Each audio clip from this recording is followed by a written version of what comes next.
Welcome to the Dumb4Real Podcast. Nice one, Ernest. That's all good. I just wanted you to say it. Yeah. Anthony, what's your Pokemon team? Alright. Alright. So, I've been playing Pokemon recently. We've got Gardevoir. We're not on a timer, dude. I don't care. I'm done. I'm sick of this bit. Like, just send it. Patience Harry, mate. Holy We're doing it, dude. Like, he's his Pokemon team. I've got Gardevoir on the team, because of course. Oh my That's god. the team. Can you elaborate on that?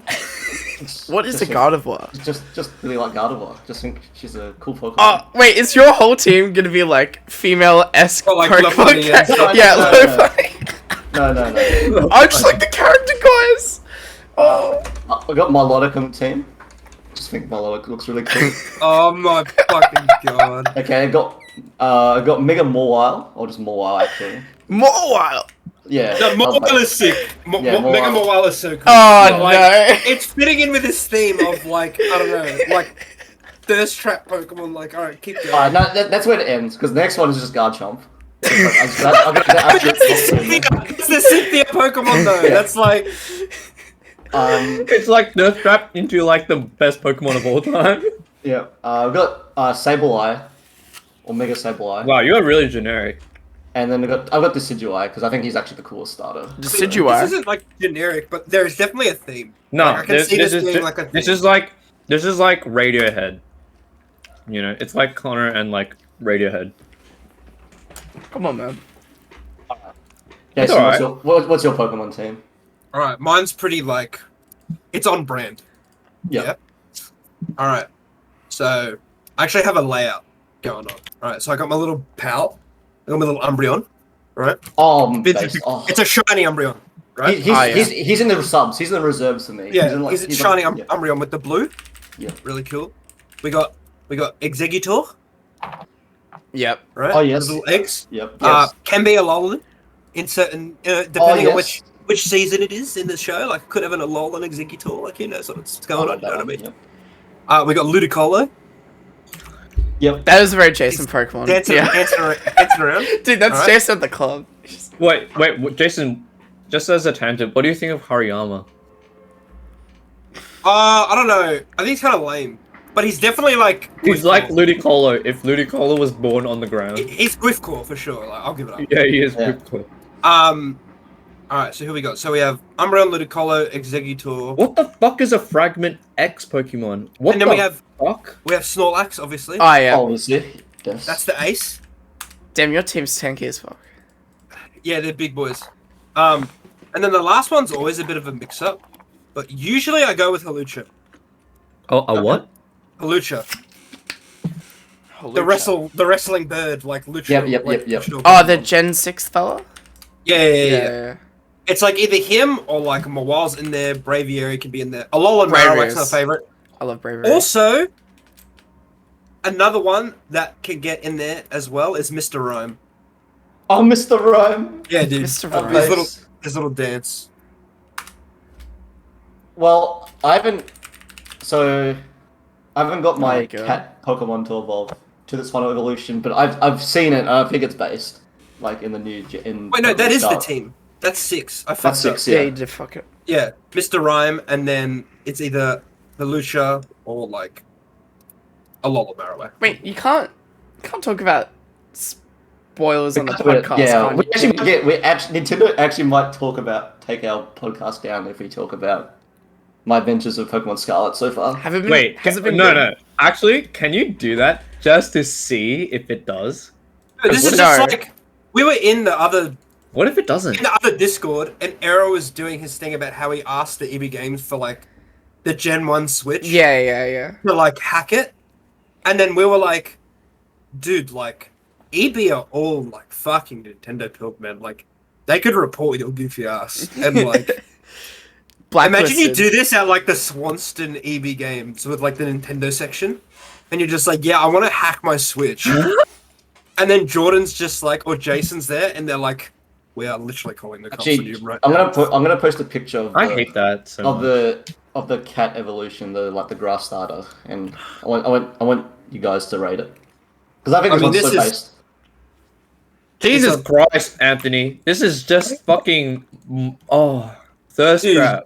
Is it Yeah. is it a Oh first my track? god. Yeah, dude, she's like in a gimp mask and stuff. Bro, Anthony, oh. I like Grass Dark though. That's cool. That's cool, yeah. It's a magician Pokemon. That's so fucking cool. Though. Magicians are sick. I agree. Yeah. I agree. I agree. I put dark. Actually- Just put Dark Magician Girl in. Yeah, Pokemon. I actually don't care for magicians because it just brings back memories of like Magic Cylinder and shit like Magic shit like this. Cylinder. Biggest noob card of all time. You realize? Magic Cylinder. Yeah, has it been good? Like the game itself? It's been a lot better than the last 3 gens. When I walked into your But room, it's not you were bad. just like pressing A on dialogue, not reading it. Oh yeah, no, that's all shit. And And you actually have to go to school, which is bullshit. Oh wait, Do you not like Gen 7? I didn't play 7 actually. So I played 6 and 8. Wait, so what you said before when it was just But us two, you're everyone full of says- shit. You're full of but shit everyone- because but you everyone said that says it's Gen just so 7 much better sucks. than Gen 6 and 7, and you never even played 7. Everyone says 7 sucks. Well, So- you're a Oh, cheat. no way. 7? No Dude, way. bro, Jason. Oh, wait, Jason, this is what we're doing. Oh wait. Hey, Anthony, this is you. This is me to you when you say Gen 7 sucks. Dude. Like, what are you talking about? Dude, Gen 7 has so much swag. Dude, the only bad thing about Gen 7, spoiler alert, is that in the second one, they made Hal the champion instead of fucking Oh, I forgot this too. instead of the sexy professor guy, whatever his name is. Sexy Professor. Oh yeah, I know. They made Hal the champion, and like how the entire game was like a fucking like complete train wreck of a human being was like a complete abomination, and then he's just like the champion. Yeah. It like didn't make much sense. It would make more sense if like the emo, whatever the emo guy is, was champion. To be honest. The fellow who had that weird Pokemon. Yeah, the type null. Yeah, the type null, yeah. Yeah.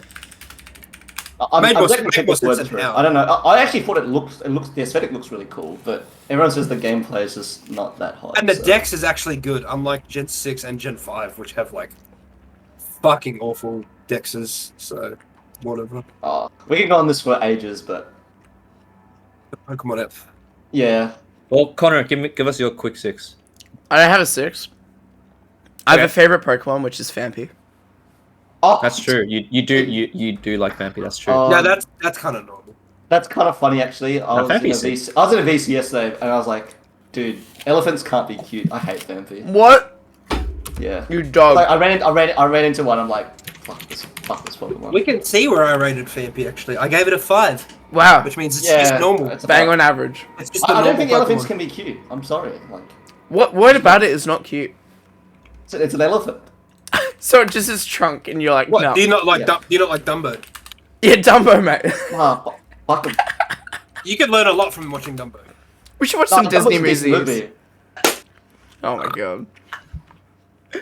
Yeah, Anthony, get fucked. You can. learn all- Dumbo kept going, man. He Dumbo kept trying to teaches fly. good morals. Dumbo kept trying to fly, and then they got it eventually. Dude, look how big these ears are. Holy I learned shit. everything. I learned everything from Ratatouille. So rats. Anyone can cook. Yeah. Anyone can cook. Oh my Anyone fucking can god, cook. dude.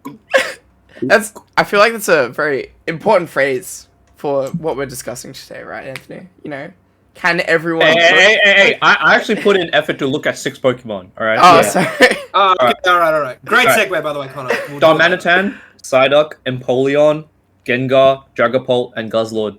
Guzzlord! Yeah. I forgot about the You Guzzlord. can't have a fucking Ultra Beast. Fuck you. Nah, Hey, I my sub is fucking Necrozma. Fuck you.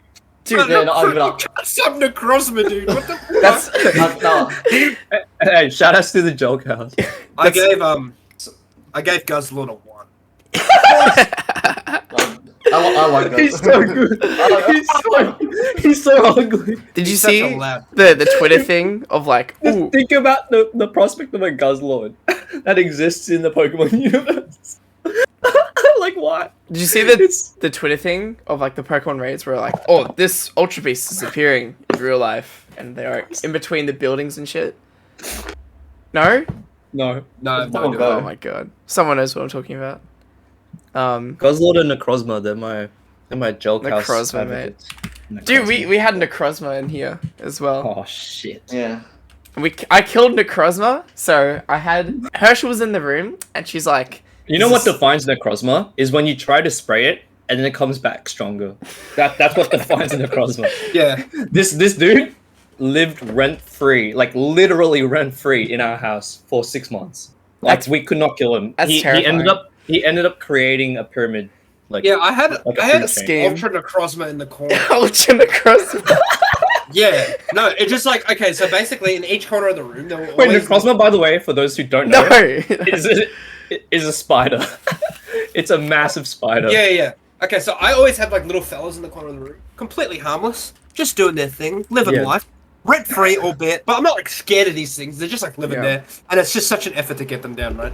And Yeah. then one day, there's just like a Necrozma in the corner, and I actually woke up and watched this guy travel all 4 corners of my room and just murder the fucking little spiders that were like living there.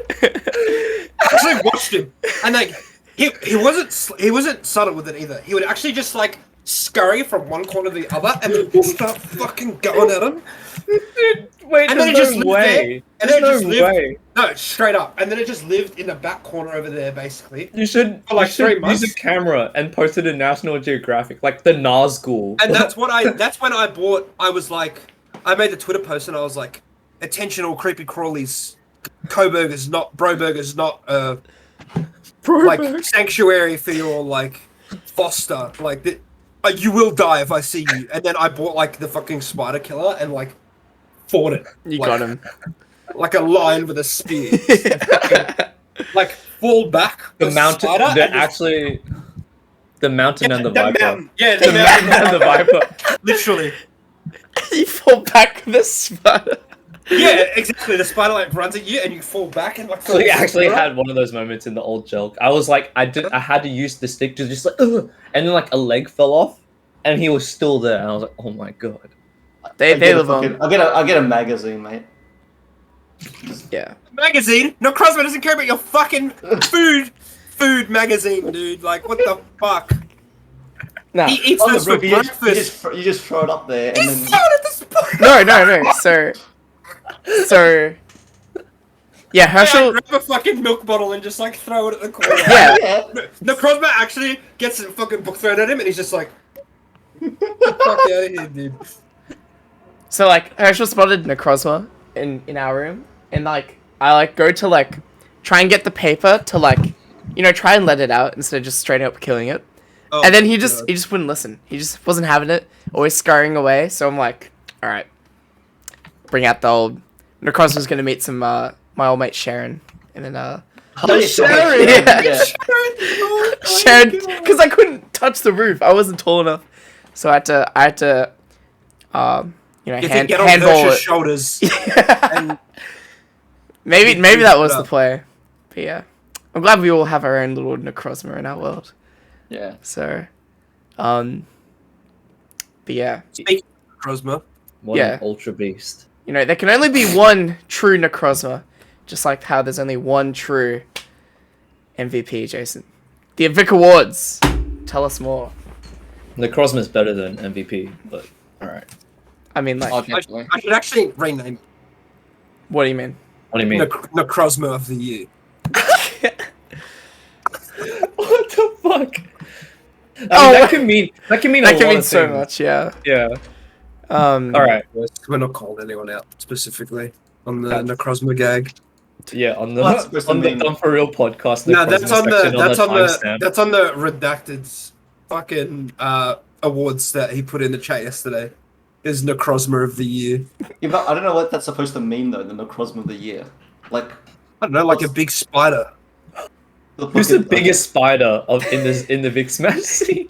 Who are the 4 nominees for Spider of the Year? Anthony. Anthony. Yeah, I mean that's obvious. Sebpro. What actually sweep?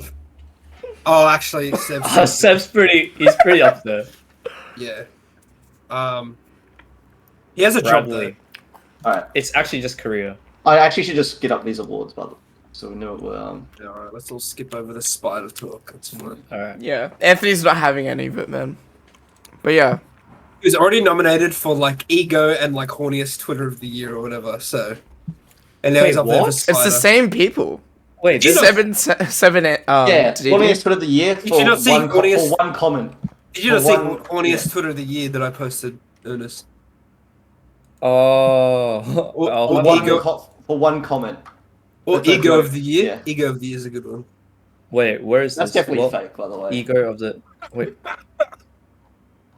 Just a bit of. Is this in the threads? No. Please stop. Like, Anyway, where is this? Anyway, Anyway, have these, like, the award setup is like same as last year. Like, I mean, how do you determine categories? Because there was a removal of the Rising Star, right? Like, what? no, It's Rising there. Stars, oh, am I there, going mate. crazy? There's, Yes. there's a new award. There's Moment of the Year. Moment of There's the a new year. one, right? But Yeah, There's no- basically, yeah, so I always do the main three, which is the Rising Star. It's MIP, Most improved yeah. player. yeah, MIP the is a MIP, huge one. Yeah. and the MVP. And so I do these three awards, and then I like try and like mix it up. Oh, set of the year's always been in it as well. But I almost didn't do set of the year this year because I was doing the play of the year, which is the moment. So it was going to be moment of the year. That's why it's got named moment of the year, because I was like, I named it moment of the year because it was going to be like actually just a moment. It wasn't just like tied to like being a smash play. But then they and then I all was going to do end up being Smash players, right? no. So what ended up happening was I was sitting there and I was like, I'm going to do for the whole year. This is the idea I had in my head. I was like, I'm going to do event of the year. I'm going to get the TOs an award, right? And so I did it, and I was like, well, 3 of these are Jack, and the other one is like P9 and Pixel, right? And I was like, so I'm either going to give an award to Jack or P9 on tournament organization. I think it might be a skip angle. And so I changed it to set of the year, and I changed moment of the year to play of the year. Yeah. But I still called it moment of the year because I was like, it sounds It cooler. sounds cooler, yeah. Some people were confused on why it was called moment of the year, but that's fine. But that's your answer for you. Alrighty. And so yeah, and then I whipped those bad boys out. Nice. Yeah. I still can't believe John O'Jura happened this year. I just last forgot. year. That was actually last year. Okay, so it was last year, but the It was season, the way the afterwards. seasons work is that it's summer. So summer, this December is December, in summer. So it's December to November So rather yeah, than January to January. So give it up. yeah. I mean, I can definitely like hedge my bets on like these moments. You know, who's gonna win. Like You reckon? to me, the Jono Dura set has not been like topped. Like It's it too hasn't good. really been close, unless we count some meme sets that like the Jono Dura set is probably the best set maybe ever in Australia, low key. Why has my set been put up there? I didn't even win. Yeah, that is why is that one nominated actually? That was A good set. It is a good set. It doesn't matter the victor or like what happened. Like Ben and Nick got nominated for a set of the year as well, because like obviously this is a good set, Wait, Ben. and like this Ben and Nick, so at BAM, At when BAM, Ben won yeah. yeah. And this was like the Ben Gold, downfall yeah. of Vic, and Ben Gold won BAM, and like everyone's fucking That was a shit. good- 'cause Ben, yeah. Oh yeah. yeah, it's like, That was it's a grand good final match. set. This was a pool's best of three. This is a pool's best of 3, and the whole venue was watching the set, and it was New South Wales versus Vic, and it was like the sort of like mid-level. It's the classic mid-level Vic versus like top-level other state, right? And it's like the mid-level Vic's gonna do it, and then they don't do it because like you get F smashed like 50% or whatever, which is also like the ending to the set also adds to like the hype of it. So yeah, I mean, if Chip could just release these fucking videos, which it seems he's working on now. Yeah.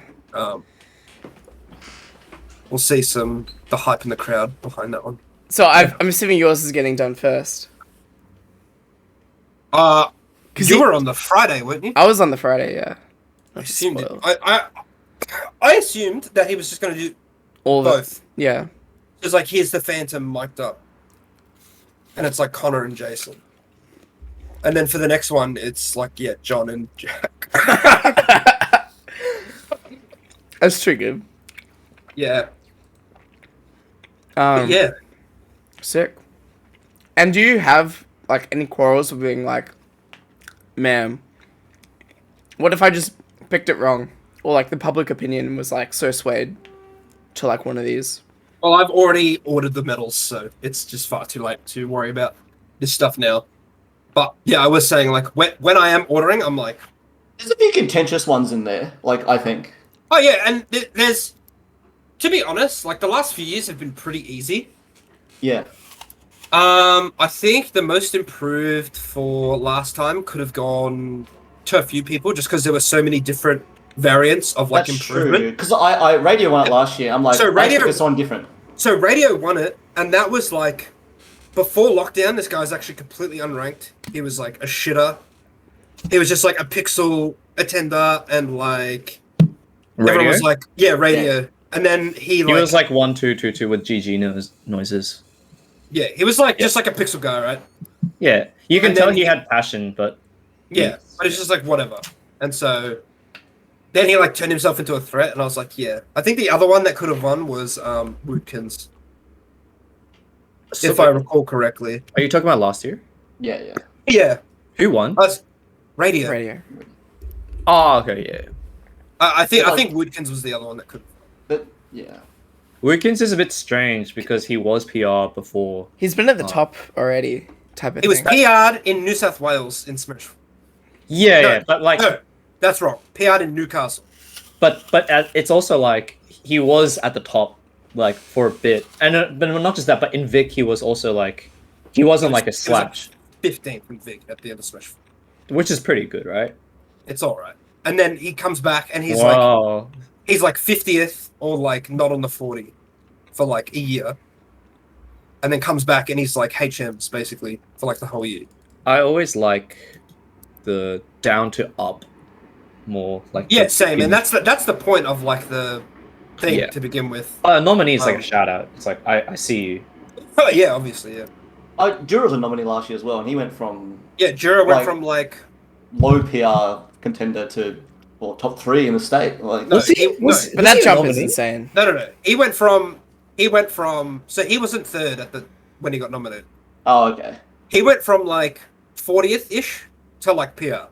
Since But you know, 40th ish. Yeah, he was like He was 26, I think, on the first. I mean, that's like okay, yeah, No, he was like he made 140 and he was like but he was a freak from the 49th start. or something. I knew he was a freak from the start. okay, sure. I never beat him when he was Yeah, same. I didn't do that. What, Yeah. what do you think is the more impressive, like, gap to close? Is it like the low level to like supposedly high level, Well, to or is be it honest, like the high level to the top level? The reason Jura Like- didn't get it that year is because he was mainly inactive the year before anyway. So there was like a question of like, was he this good to begin with, and like, was it just like a matter of inactivity? So that's why he didn't really get it. Like, obviously, he was like, he probably had the largest gap covered, Mm. the largest space covered, but it was like he was active for like a season or two, and then just like came back and made PR. So I was like, all right, get a nod. I forgot who else was nominated last year as well. I thought Easy Cole was nominated as well there, and he's No, back he here. was the Rising Star, mate. The Oh, he's Rising Rising Star. Okay. Which is that's the progression you want, mate. He's on the progression. He's going to be Yeah. MVP next year. I'm MVP nominee. all for it. yeah, dude. Oh man. Apologies, by the way. Do you know what happened? No. No, how are we supposed to know? Oh Oh my my lord, that fucking- My brother in unreal. Christ. Unreal. That's so funny. Live on You the know, potty. I had to do it to him, you know. It's really funny because you would see them come through like past your window. the window. That was the thing. So you were I was probably like, like, these motherfuckers. Dude. I was like, is this Walk up that Nick's driveway, mom? dude. Like, Is- You can't even ignore the. You can't Nick's even ignore. parents. You can't even ignore the like the door ringing. Like, It was yeah. What do? I got forked. but I came out. I'm stronger. We're in the end game now. Yeah. All right. For audio listeners, that was a Jehovah's Witness. Yeah. Yeah. I He's been, I didn't want to say it myself because, like, I don't know if they've gone next door to this store. Fair enough. Anyways, I mean, that bloke's still gonna be happy. you know what? I'm happy for them. Like, for reals. It was a cute conversation. I had to like wait to be like, okay, I'm going back to work now. I'm actually working for my friend's company. Dumb4Real. Have you heard of it? Oh yeah, should have given. Yeah, him- just Just fucking let's drop the link, advertisement. mate. Apparently, on the the guy. podcast. Apparently, the guy lived next door, like Oh, in shit. like 40 years ago, and I was What like, the hell? hey, respect that. I respect that, man. That's crazy. But yeah. Okay. What do you think of the awards, Ennis? Who's my rising stars of all time? I'd like of all to say. time? Holy No, shit. I'm joking. What were you guys talking about? Let's talk about some of the awards. Like, which ones have you got up to? No, we just We talked about. And most improved. Yeah, that's what we were just. all right. Yeah. I Like, think the different like the different kinds of like improvement that people like. They go from like 40, like mid 40 to PR. They go from like O2 to like Yeah. a threat, or like I like what's the O2. different- I like O2 to a threat. I like that.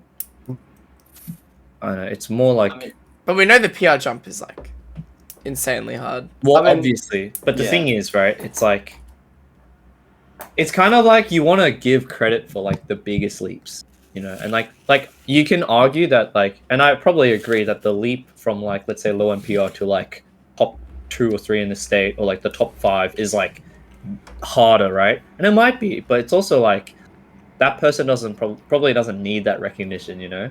I was They already gonna got do this for 2019. I think I was like, well, maybe Ben's just one of the nominees for improved, like legitimately. Like he Well, like- is, he 'Cause he was should like- have been, yeah. He was like 16th or 15th on the first one, and then by the end of it, he was like in that group of like top 5 players. Because he figured out how to beat those people and then consistently, and then all of a sudden he was like there now. But yeah, not it ended up being Llewellyn, right? Well, I was just saying like for nominees, even Oh yeah. Who Yeah. were the nominees again?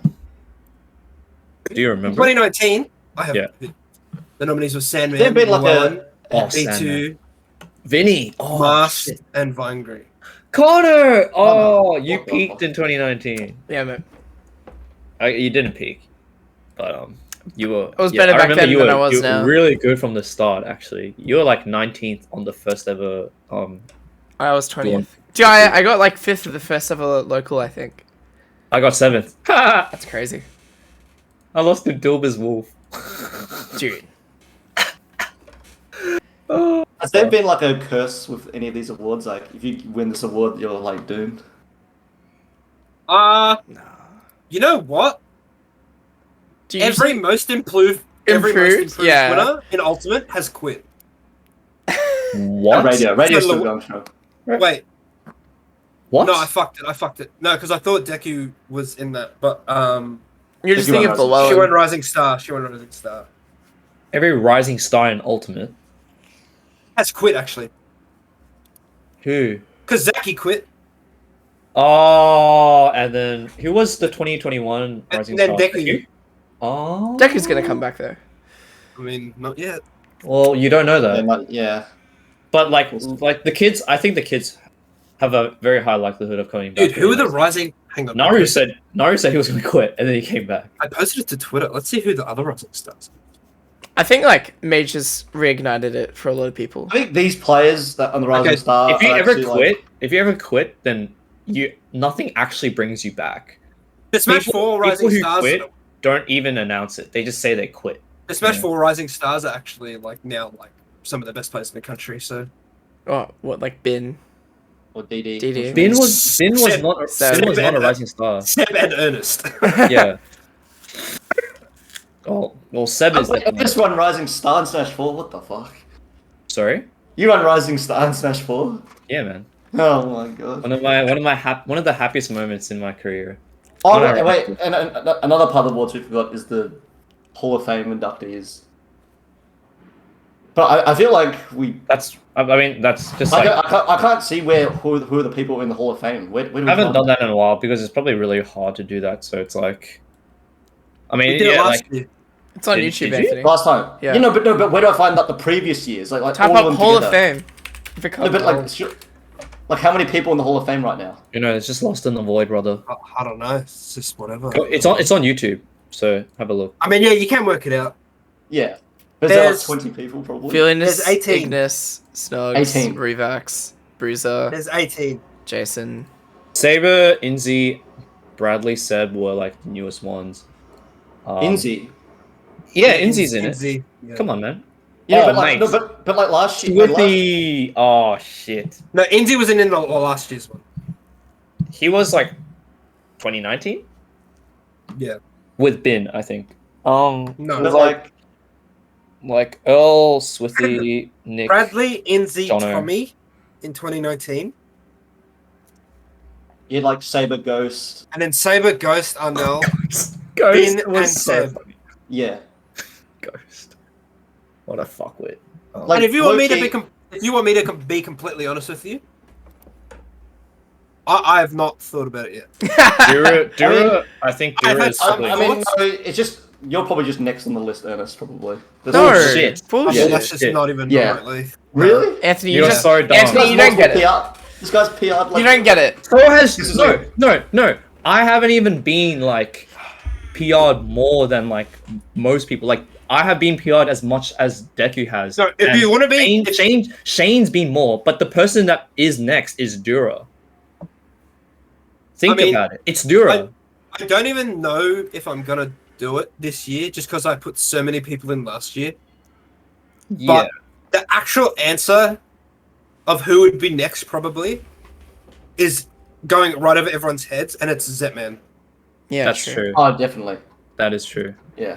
Well, I mean, like it's always hard to think about it because it's like that is just like a Smash And Four. Dura, That should've- like- a Smash Four yeah. that should have been, but Dura I Exactly. think now Like, is so the thing about Ultimate only players is like I wouldn't have given it to Tommy if he wasn't already like Brawl PR'd and like on like a Smash 4 like ranking. You know what I mean? So yeah. like Ultimate only players is like they need time. you have to be really good, and you also need like longevity is like the main thing. I think that's probably That's why why you it's haven't kind done of- it. That's why. Well, I was sitting there and I was like, like could do Micah. It's like I kind of just don't want to give it to one person. And I was having trouble thinking. I Of, said, yeah, that's why I wouldn't give it Dura. That's why I wouldn't- Big bonus. that's why I wouldn't give Dura yet, because like this guy is only his rise came in 2021.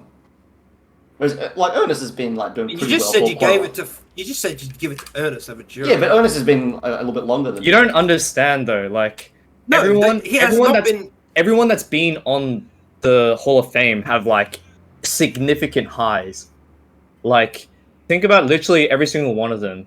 They've like top 8'd or like done like top 3 to a major or something like that. Like top 8 at a major. Oh, well, yeah, and you haven't top yeah. 8'd a pixel. Yeah, I know who's next on the Hall of Fame. It's just like they have like my longevity is like I've been around for like 5 years, right? Which still isn't really that much if you think about it. And I haven't really even like peaked as high as like any of them, you know? And like I think Dura like has a better case definitely because of his peak, but also like he has like played for a bit as well, you know. He's been in the scene, but like just I guess like in and out. And I think if Shane kept playing and like got like really good results, he'd probably be next as well because Shane has actually been playing since 2016, which is fun. He's just in and out as well. He's also carried, so Yeah, There definitely are something. there are some lost relics of like Smash 4 players who like if they kept playing Ultimate, they would definitely be on Like, course. yeah, Eternal. Dude, Kaido. Kinda, yeah. But like I This mean- guy just has like complete mental control over like 2 members of this podcast. Like, actually, mind controls both of you. it's all right. Not me. Hang on. What a load of shit, dude. No, I do fine against Dude. Kaido. At that Rambat, when you lost to Kaido and you were like, dude, why is this guy like fucking like 31st seed or whatever? Like, what the fuck's this? Like, this guy's so much It's better. it's also true though. It's such a scrub quote. Like, And also, by the way, Kaido is 1-0 on me in this game as well. Kaido's just really good, but like, it's such a scrub quote when people like. It's only when an outcome that they don't want happens that they pull out the seed, John, because they would never like say it if they won, or they'd be like, haha, you shouldn't be like, you're actually so good. Nah, I feel like I'd probably say the same thing even if I won. Well, then you're just a jerk. Am I? To say that this guy is like really good? Like, Yeah, you're a jerk. You're a jerk because you're insinuating like you're trying to place like a blame on someone that's organizing. I'd blame because- Jason. Yeah. Get real. I think he could have done better at the seeding. Oh man. Anyways, anyone that complains about seeding needs to get laid. I think. Well, should people complain in general? Which leads us to our next topic, Anthony. Very good. I know. About what? What's our next topic? I actually don't even know what you're going on. He's lost an M30 WSC4R4D4, the magician Pokemon. Dude, have you just piffed your phone across like the room? What have you done? No. Jacob slid it under his door. Yeah, Oh, he did. Jacob just did not. Alright. So, I don't even know how to say this. So, It's therapy oh my time. God. Fuck. This is your responsibility, actually. Is it? You wrote it Yeah. out. Oh my god. What are you guys talking about? Is the dream of glory? Yeah. So Trevor's, we've done like dot point topics, but are kind of like very loose. And it's like very hard to like kind of like say, I guess. But I think the general idea is, so after Big Cheese, right? We're kind of like looking back at like the scene now. We've got some awards going on. The end of the year is coming, and we kind of want to like reflect a bit on the state of our scene and like give some notable shout outs or talk about like the trajectory of players, I guess. Not specifically, but like kinds of players. Yeah. I don't know if we really covered this during Big Cheese or whatever, any of the 3 eps we did, but like I just feel that it's very difficult now. Like the I don't know, at least this season, the like rate of improvement from all our players have been kind of nutso. And it's not just like one player, it's like a lot. Name names. Give some shout outs. Name names. Alright. Scobo, Rambo. For sure. Yeah. He actually like this Pixel played him. Like his Ridleys are usually like always beat convincingly, right? And then he just like freaks it. And I'm like, I have no idea what's happening. He's just like up smashing me, and I was like, wow, this is like A lot of names. Like Easy Cole, I think. Connor, like honestly. head jabs. Oh, head jabs. Head jabs. Who else? Like players like fucking you know, just like random players making out of pools from our region that Nerpner. Persona. Nerpner, exactly, yeah, that's another one. Nerpner. I mean I could go on. Oh, why do you think this is? Why now? Why everyone at the same time? What's That is happened? true. Anthony? I don't know. It's like something recently Because has actually changed. it's actually so crazy because like Oh, even players like Flo have, like, I don't know what stepped it up, I don't know right? what Like, Connor's Jesus. I don't know what Connor's insinuating with that tone, but like genuinely, like the seasons prior, like this year, have been like pretty stock standard. But like this season is actually like you just go through the list of like you try and make your own 40, which like you know a bunch of people do. I guarantee you, and it's always sporadic and random, where people have certain players on their 40 that they make, like you know, like when I don't know, someone random Rambo posts his 40 predictions, like someone who like just doesn't keep up with that sort of realm of like the scene at all. Yeah. And it's always like random. But like now, if you do it, it'll be fucking random because there is no no distinguishable result or like matchup that people have literally from like 17th to like 30th. Yeah. Like you could actually put me like 28th and I actually couldn't even flame you that hard for it. That hard. Genuine, like I would flame you for it. I'd be like, now guys, like listen, Hey, legacy. Listen, boy. still some oil in the tank, but like you could definitely make an argument to have like certain people above me, and so much so to the point where like I could end up like 25th. Like even eye test, right? Some of these players, I'm like, yeah, dude. yeah, like okay, like eye test, like okay, let's be honest, you're definitely better than 28th, like based on results. But eye test, I could probably name 27 players that, you know, maybe I could have maybe like are better than you. I could have like on the same wavelength that Yeah. I go competitive with, right? Yeah. Like, I could play as like moth coats. Like I could be like, eye test. This guy could be like. well, moth coats is like a bit boomed on me, but like, Oh, yeah, right. I get what you're saying. Yeah, but like, yeah, I can play plays like Cookie Zack. You know, like, Look, like, this guy's. all I'm saying is if I use eye test and you remove tags, Right. Mothcoats and John Bombo, I mean- can't tell. Can't tell. Positive cookies as well. Okay. Okay. Damn, Jason. Maybe you do go a bit more. Yeah, maybe entertaining. Jason's actually Yeah. better than everyone. Anyway, I am like we keep using the example because I actually said it in the chat the other day. I was like, oh, Rambo's actually in this group, by the way. And someone was like, no fucking way is Rambo in this like group of players. And then they And I go was check like, it. then they go and check, and they're like, man. And not only is Rambo in this group of players, you got players like Naru who's in this group. Oh, yep. Who just like you forget about these players. Obviously, Mothcoats. Tim's still around. I'm just looking at the most improved. Woodkins is like better than ever. Yeah, Woodkins is like still. P9 is better Easy than call. P9 is better than ever as well. Yeah. P9's having his Well, best season. there was the P9 Wookins were gonna PR at the start of the season, and then they were like holding on. This to always it. happens. This always happens with a lot of people in that like high level that like suddenly have a really good week or month where they like break into the PR. But then the thing that keeps them is the consistency. Okay, So so one month you need like multiple to keep it. Otherwise you kind of get Dude, 16. You can put or the mic 17. down, man. Sorry. Corvid is still like doing, but he got 4th at the monthly. All right, Corvid's still in there.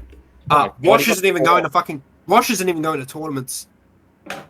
That's someone who's inactive. Jeans is inactive. Malakoff's gonna be on it, but like in that group because like, well, he's gonna make it on, but he's not gonna get like a true rank. Yeah. Like he's not gonna get a rank relative to his I score, get you. probably, unless he beast modes it. Milk Meme's inactive.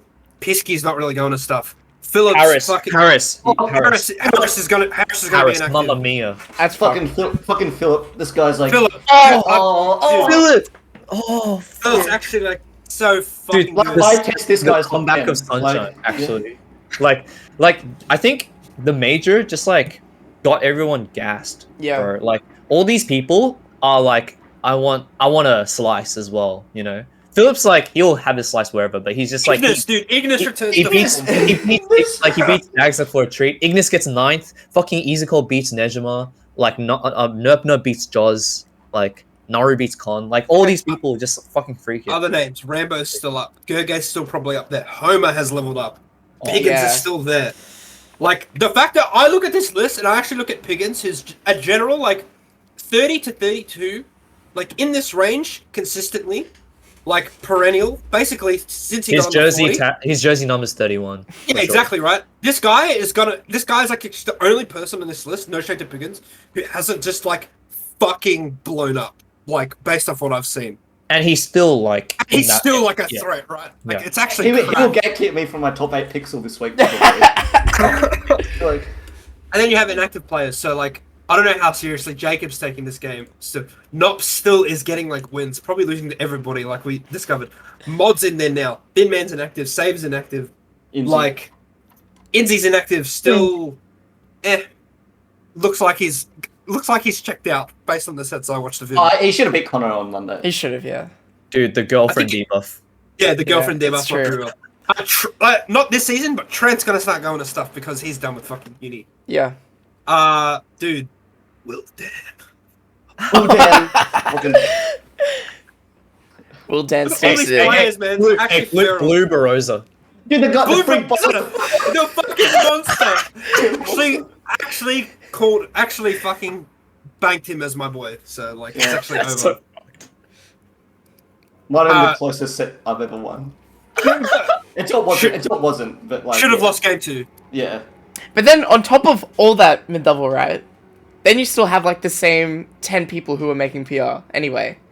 Like that's the craziest part to me. It's like breaking that top 10 is like the hardest it's ever been as well. Yeah. Oh, I will say top 9. is like the gap. Yeah. It's 9. Yeah.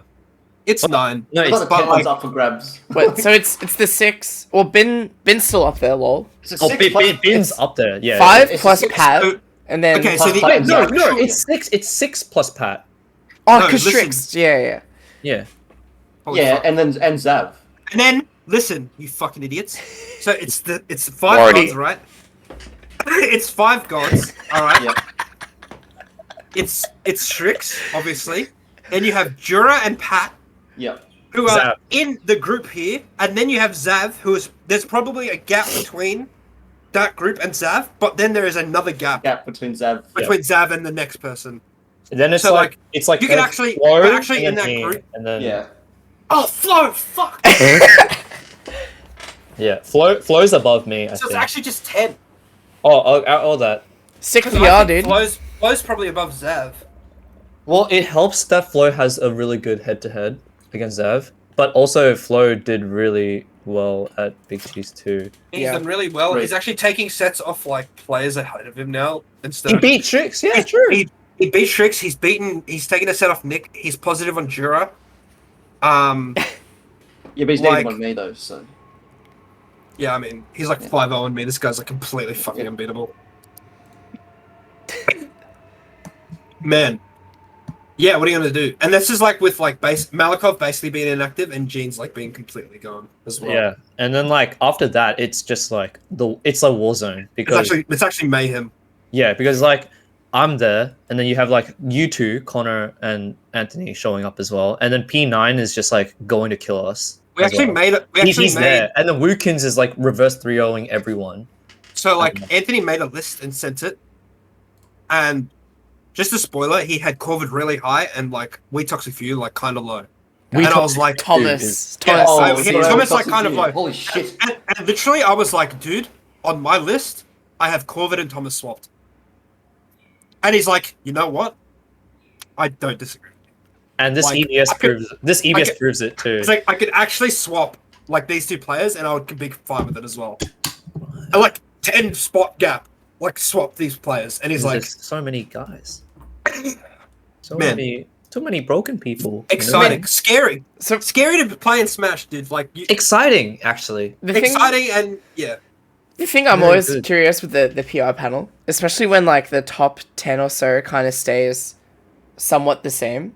It's like, do you make an argument for there to be like, because like the only variation really is like that like 11th 12th spot if you include it, but like how do you determine the cutoff point? Because it's really weird with a season like this where it's like everyone has an argument to be in that upper echelon, but then it's like if you don't include like one or two people more, then you get like the same group of 10 people in every PR. You know what I mean? This conversation happens every time. Doesn't Yeah. it? So my criteria has always been how spread out are like the wins, right?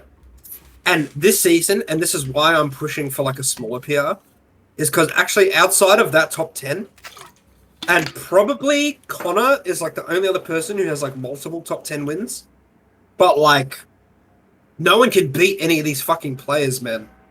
Like the top 8, like that definitive 7 that I was naming before. 8, definitive 8. Who have basically been on it like since they've like come in, right? And there was like 5 gods, Strix, Jura beat. Like no one can beat these players except themselves. It's actually crazy, and I think Connor is the Apparently only Connor one can with pair like with it, yeah. yeah, exactly right. So, but like, is that enough? Who knows? That's a discussion we'll have Yeah. on the day. Hey, and you Check know, back at like 4 episodes, honestly, or 3 episodes at this point. I like actually talked about it when I commed your sets, by the way, and I was Oh yeah. I was Yeah, mentioning why that is the case, and it's because Connor, you have like I listen. we can maybe segue this into archetype of player, right? But Connor, you have like kind of probably coincidentally, maybe not coincidentally, maybe it's Roller, have developed a really really good flowchart against like top level players basically, and it's like that's like it's almost like a if someone eye tests I mean, maybe not eye test, right? But like, it's that eye test you versus Strix or like you versus like Nick or someone, right? But they'll think that you are up there as well, you know, because you can beat these guys, right? And like, you're like, it's also like you subconsciously have a really good playstyle against them. Your issue is just that like the moment that you get put into like someone else, you don't actually know like what you're doing exactly. Well, and this that's is why actually- like this is you like- apply it into like lower level players and they beat you. Yeah. And that's how you get like that's how you get weighed, because you know you've just like had a very good flowchart for one thing, but you can't adapt and micromanage to different things that makes you rounded out as a player. That's what Anthony is really good at. This is what Anthony said about like Connor back when he made PR, I think, because he was like, there's always this misconception that we like, oh, Connor is just like fucking like rolling. It's always been the case since rolling his the face start. on like the controller and like doing stuff. But actually, the strength, and Anthony makes a point of it like often, is actually like his mix-up game, like on the ground, like forcing tomahawks and like. It's not that. It's not that for sure. It's like just being, and it's a strength of his character, but like it's what he's like so good at. And the reason he looks so good playing these good players is because like you fucking tomahawk Nick and like Ben and stuff. Like these guys are like so untomahawkable, but like you managed to do it. The actual thing I think is that you are the things you cover are things that cover space and are more consistent, right? Like you don't very rarely do you go against like these really good players to cover where they are at specifically. You cover like exits, right? And you're really good at just being like, okay, like I'm gonna cover exits, and then you have a different mode where you're like, I'm gonna do like high risk reward Roy bullshit, you know? And like that works really well into top level players, because top level players actually like move a lot, and so they lose to coverage a lot because they develop good movement to beat lower level players that hit where they are, right? But then you verse a lower level player, and then they actually don't do that, and they like wait for you to do something stupid, and then like you run, and that's why you look really dumb sometimes versing lower level players, because you're actually like covering a whole bunch of shit that would work against someone that moves a lot, but then they just like hit you because they're being like they're narrowing their focus, and you are also narrow-minded in that you don't even realize that, you know. That's kind of like the thing, and that's why like you probably could do really well like into like a lot of like even interstate. I think you have like really good chances against people like Bro One, or like people like, I mean, you beat Spammage, right? Which is like really impressive. And yeah, but it's like, yeah, I don't know. It's like, it's pretty interesting. And then Anthony is like, you've just like developed like the most broken like noob killer kind of like play style, right? The scribble killer. No, but it's good, right? Like you found like the most efficient way to like, you know, get like good results and stuff, and it's why you were able to clutch out your road to top 8 at Big Cheese, you know. Yeah, just a bunch of noobs in the way. Well, it's not that they're noobs in the way, but it's like you've gotten like, you have a playstyle that like allows you to like play to your character's strengths a lot, and a lot of the time like the players that you versed, they're not, it's not like they're noobs, but they're not like people that are really fucking like top that can like exploit. They can see past like the intricacies of your character, right?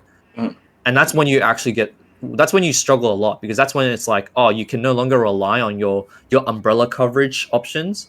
You have to actually like look harder or deeper into something. Which the actual reason I looked at Anthony's bracket and was like, oh, this guy's gonna make top 8, like right after he fought Kutz, was like, because like you don't lose like bad matchups, and you don't lose like the stuff you know how to execute like on the stuff that you should execute on. Yeah. Whereas like you look at like someone like Connor, who is like the complete polar opposite, where you give him like your run at Big Cheese, and you're like, yeah, like Connor could make top 8 because he's good enough, but he could also just get like 3 stocked 3 times by Ignis because he's like freaking out, and like he could also very feasibly lose to like Kutz or Kataroy as well. Kutz beat Zav, yeah, like Kutz is kind of like whereas I look at like Anthony versus Kutz, and I'm like, SD, yeah, he's actually kind of too clean to like fuck it up. But it's kind of funny because Kutz also has a tremendous amount of Palo experience as well. Oh yeah, I played Aegis into him at the first 2 games. No, I played Palo after because he he took the game off the Aegis. But like, well, that's his main. He said his main practice partner was actually Tam. So like, I played his Yeah, like, you duped yourself, the man. two. Yeah. I was like, I suppose I'm at a little bit of disadvantage, but also not really because the characters are just so good. That You have the HHJ diff. But I mean, if that set was like mainly just playing the player anyway. Actually, I actually like could not combo at all that set. But I was able to just I just saw like how he beat Zav and like I just saw like what he was good at and just kind of like made a game plan for that. But yeah.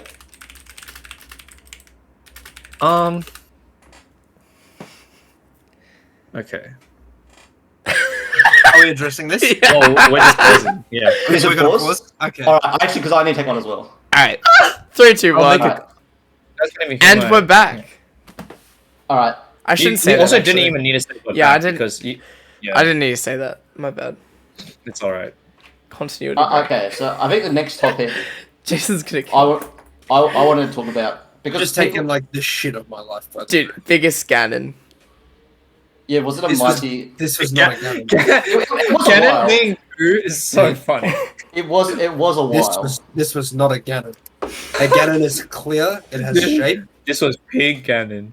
This was no Ganon, dude. It was Calamity Ganon. It was a formless No, poo. it was a Guzzlord. It was a Guzzlord. Ultra Beast. Shit. Oh, It was actually. It It was was you're from another dimension. yeah, Ultra dude. Beast. It was yeah, it was Damn. Okay. Can we talk So, I about think- what makes a good poo? Can we not? Can we actually not? This is like our pod is not dead, mate. Holy Jesus! Anyway, We'll get to that bridge when we cross it. that might be Patreon. On the Patreon. Actually, no. I'm gonna veto that one. The shit rank has been beaten. Yeah. Alright, Gotcha. Anthony. All right. The topic. What was the topic? I gotta say. Oh yeah. Basically, like, I want to talk about like, different like the levels, right? Like the progression, right? Like, in my head, and then like how everyone describes. If we were to describe like a player of any game, right? There's like, you have your top level. Your high, your mid, your low, and then you have like I suppose you have a noob, right? Like actual noob, not noob as in like I call Connor a noob, like an actual noob. And basically, like, how do you bridge the gap? Like, how would you define each of these categories? And like, because you can have different definition, right? You can have is it just a percentage of players? Is it Okay. a certain level of proficiency shown? Why don't we start with you? What are your how do you define these Well, levels? that's the thing. I actually kind of don't know. I suppose it's like It's hard to see the levels that are ahead. if you go by proficiency of gameplay, then like top level Victoria would not be top. They're not top level in the world, sadly, right? Mhm. So like, can you do that? But if you do but I mean, if you can do- just say top level in Victoria, right? yeah. But if you do let's say like high level. No, let's say if you do a percentage, right? Like if you're on this like percentage, if you're like top 20% or top 15%, you're a high level, right?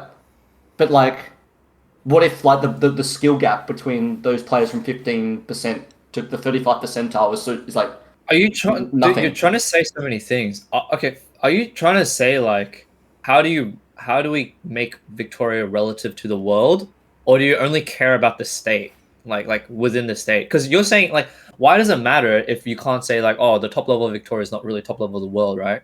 You can just define your boundaries. yeah, okay. If we just do Victoria, then like yeah, Or like Australia even, right? Like top Yeah. level of Victoria is basically top level of Australia anyways. yeah, Yeah. yeah, we can do that. Okay. But like and then like which like how do you bridge the gap between each of these categories? I suppose. So you have O tours and kind of like one tours. Yeah. I guess they would be like the people that are like lowest on the skill pyramid, right? Yeah. Or whatever you want to like call it and stuff like that. And then I think you have like I guess right off the get-go for me, I like to define levels in terms of like more abstracts. I don't like the ranking system that like is in the Vic Hub that Jason creates and like the PR systems, like the numbers associated.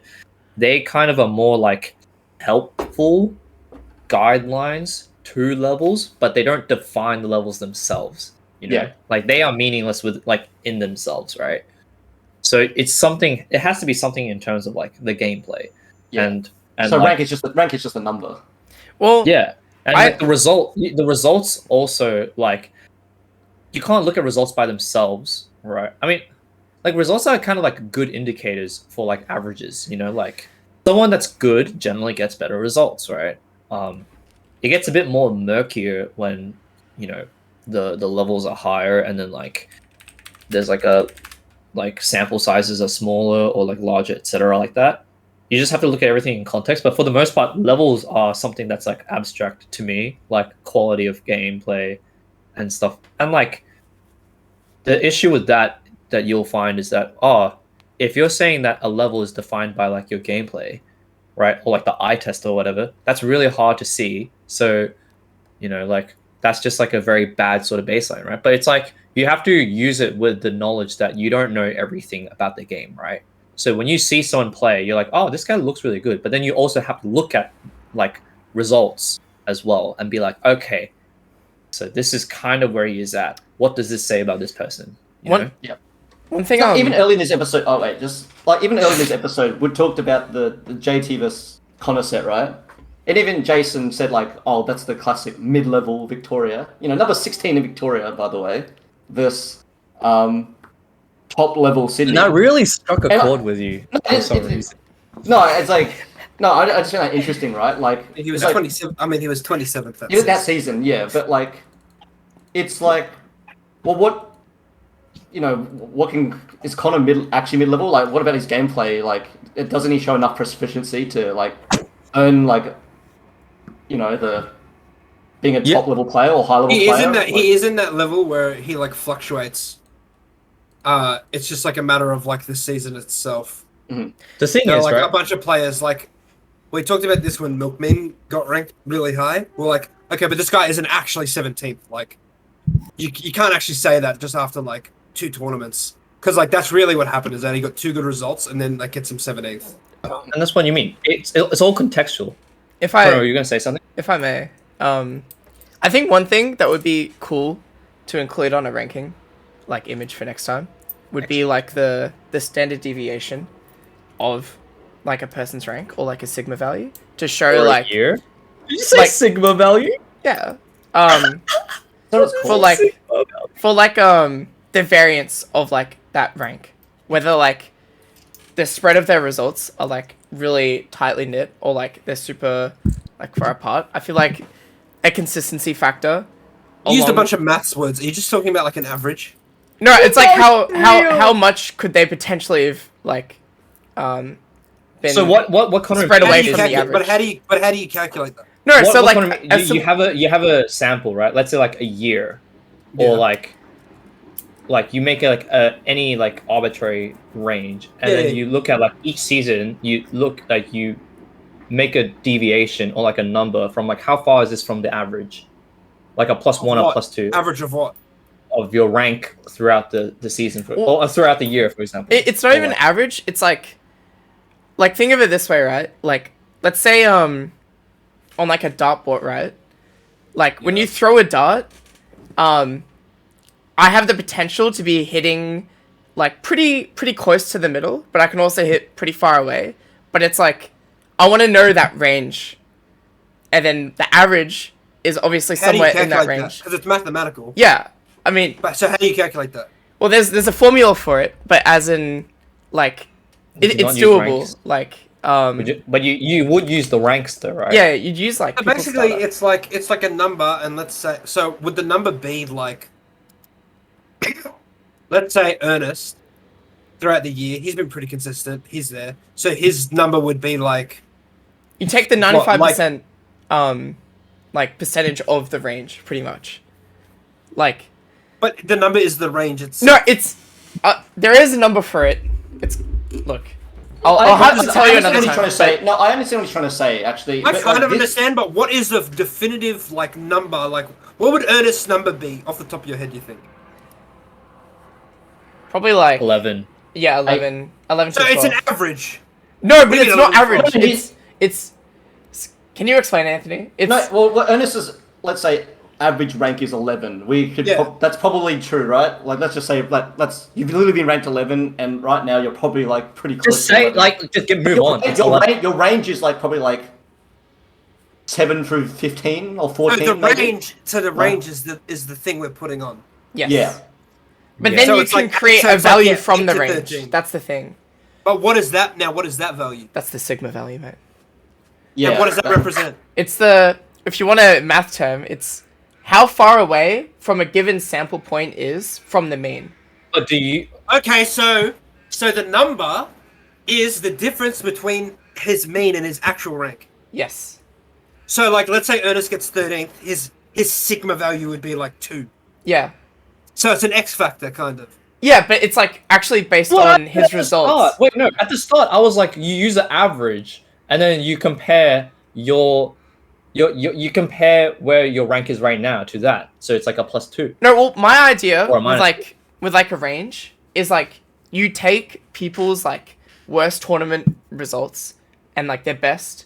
Also, you're saying you take Yeah, my worst like ranking from- and my best ranking. Yeah, but then you exclude obviously the outliers and being like, all right, well this is their range, and then you can create a value from that range compared to their actual rank. This would be really good for like an end of game ranking, actually. Yeah. Like I reckon this. So then I you don't get think We got someone. some math wizards. No, in there. listen. I'm not. Listen. I'm not gonna lie to you. This is why I'm asking so many questions. Well, listen. I don't know what this is So accomplishing. it'd be cool because someone like Zav, who's been arguably very consistent this season, right? So his range or his sigma value is going to be really tight to his actual rank, whereas someone like me, who's been like all over the place, is going to have like this huge range, being like, well, this guy could have potentially been as high as like top 10 at one point, but also as low as like 25th. Like, you get what I'm saying, right? The story is basically to show like just how consistency. drastic the levels. So or, like, smaller number rank. means you're more consistent. Larger number means you're inconsistent. The Yes. more larger variance of results. That could Yeah. happen. The variance, yeah. That's the word I was looking for. Which is inherently inconsistency. Yeah. Yeah. Wait, so would Jono's variance be like nothing? No, well, Sure. Jono's had slight variance from It's the No, closest you he's get been to zero. first. He's been first. yeah. But instead whole of time. doing an X factor of like people's opinions of like where someone ought to be, it should be based on like their results instead, if that makes sense. Yeah. Yeah. This is a massive tangent. Sorry about that, yeah. Yeah. I was also going to mention, because speaking of ranges, I think it's important when I really like the earnest idea of like for someone to be better than someone, we have like a given probability of like if you were to run a set back like 10, maybe 100 times over, how many times would a given person beat someone else, right? I don't know if I can claim that idea. Well, I guess I'm like branching off of that then. I probably manifested it in the earnest in your head. So Yeah. I will have credit. I will Dude, take maybe credit, actually. maybe like all my ideas in Smash are just like an Ernest talking to me It's in my just head. vagabond, bro. It's just vagabond. I see the illusions. No, but I think when it comes to defining skill, I think what level you gap people at is important. But I feel like, as I was mentioning before, like the consistency or inconsistency, just based on like how you play the game in general, is hard to measure. Because I think consistency as a factor is a part of being good at the game. Like when I talked to Bin about my gameplay, he's like, if you just removed your unsafe options or made yourself harder to like be killed at high percent, or like remove some of that variance, like you'd be way more like consistent or like win games more often based on it. I feel like that's a part of that I think what you're doing is you're attributing too much value to like changing the branches of a tree as opposed to changing the root. Yeah, I feel like if you do some of this stuff, Connor, like you sacrifice something else, wouldn't yeah. you? But But then it's that's what gets closer. scary, though. Yeah. Yeah, it is weird, but what am I trying to say? I'm trying to say that I feel like definitively beating people is like a good like beginning of like I'm at least this good, I guess. And then the other thing I was going to mention as well was that assessing the levels I imagine that things that take a lot of intentional thought or effort, or things that take maybe a couple games to get over time, is something that a higher level player will be able to just, like, there's so many things that are just so much more automated, or they've seen the situation before. Not just like a refresh rate, but more like the idea of like the switching of game plans, for example. It's just like something that's very instantaneous that happens maybe even between stocks, which may take me like a game or two during a set, if that makes sense.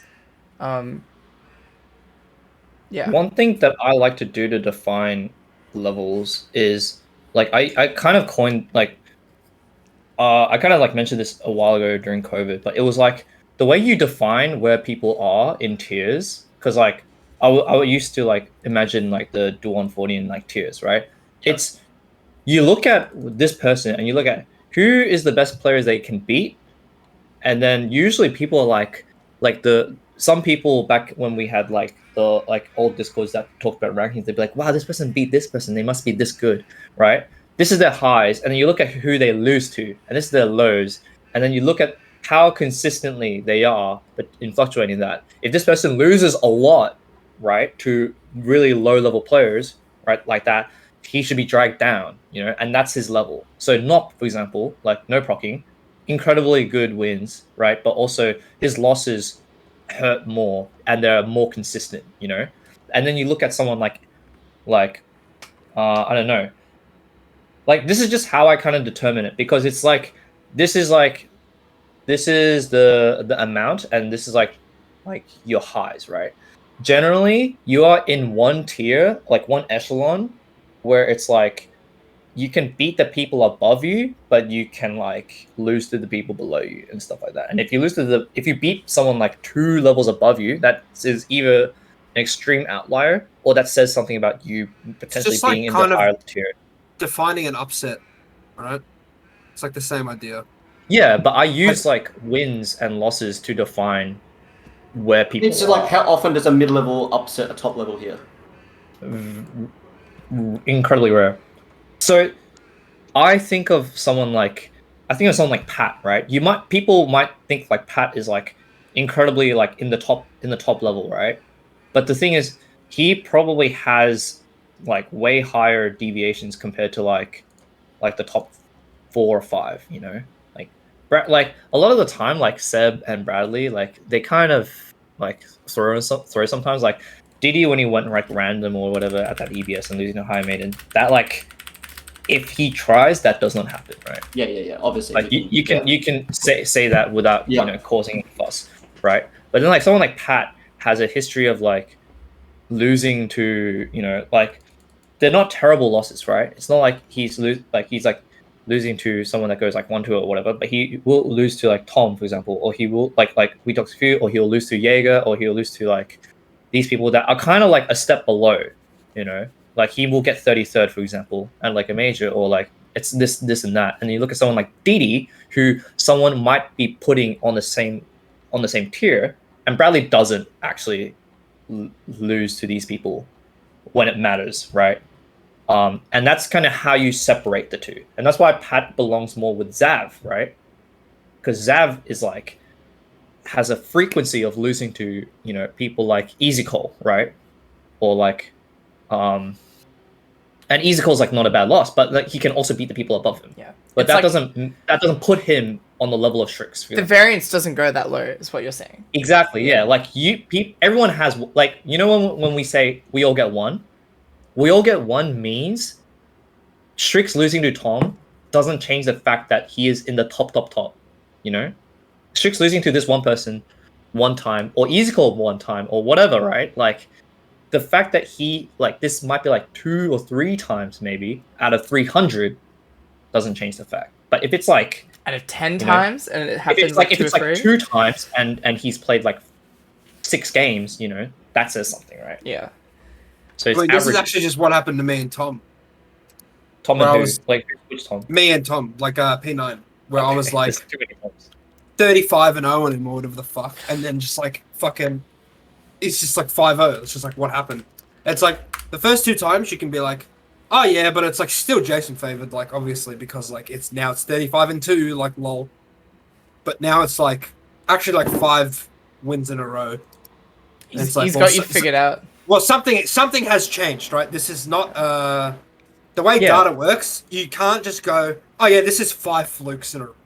Like that's just not how it works. So something has changed. And more than the head-to-head, you guys are changed. getting the same wins and losses and results kind of as well. Like he probably edges you out, but it's in the same ballpark, you know. And like look at like for example, Anthony, right, has a really good record against Nick, but you know you don't put Anthony and Nick on the same level, you know. It's just nonsensical, right? So I do say stuff like I value levels in terms of abstracts, like the quality. But if you were to like actually put people on like the tiers, on like rankings, that's how you do it. And that's a really good kind of way to like imagine like a state and the top, high, and mid level, as opposed to being like this person tomahawks, so he actually is high level, you know? Like that's a very like born at high level. Nah, dude, my bit is turnaround shielding. That because and like the thing is, right, Connor's eye test can be really good if you look at his set versus tricks, you know. If you do like the I remember the Japanese scene did a thing a while ago where they actually like removed of like the players, and then they got a bunch of players to like see are these 2 players versing each other top level Japanese players or mid level or high level, and then so many people got it wrong. And Abadongo made a really funny tweet where he was like, "Oh, these people are top level, these top level players are high level, right?" He didn't know that they were top level players, but he saw their gameplay and was like, "This is high level." And then when he got exposed, and he made a post on Twitter being like, "Well, these top level players should be ashamed of themselves." I saw the exact same video. Ramses did that video. I saw the Ramses one too. Yeah, but like the high level players looked way better. Like they were actually way clean on the execution. Okay, that's the danger of eye test. Yeah, there's a few things that I can add on to this. So back in 2015 when I first started playing, at tournaments that Earl didn't go to, I would use the E tag. Just to mix people up. Yeah, just because it was a lot less like faces were so much less of a thing, right? Because it's just like technology is how it works. Like you walk into a tournament now, and not to gloat ourselves, but like people are gonna know our faces and like who we are, right? Whereas like, especially in 2015, like the year that like basically Vic Smash like started like properly, like consistent attendees. Someone walks into a venue and they're like, Little Mac, that guy's fucking Earl. And it's just me, like, looking dumb as fuck. Like, because I learned how to perfect pivot and do all the Mac tech. So I was like, I look really good, like, playing, like, the movement and stuff. Like, even though I don't know what I'm doing. Yeah. So I used to use the E tag and, like, debate people with, like, oh my god, Little Mac. Yeah. Yeah, here is rags. And also, there's also this thing when... So, specifically the Fnatic YouTube channel, maybe Anthony's or some of these, I'm actually not sure, but they do, like, Guess My Rank. Oh, like league players. They do like Guess My Rank, and they're like, oh, this really obscure thing just happened, so therefore these people are like silver, and it turns out they're like fucking like master or like something. And they're like, wow, these people are so bad. And it's like, oh, this guy did like a fucking like mechanical outplay on this person. This guy's like fucking like challenger, like silver. This guy's like legit like diamond, and it's like turns out it's like fucking like iron 2 or something. Yeah. And it's like so rarely do they ever get it right. Was Velocity, you know.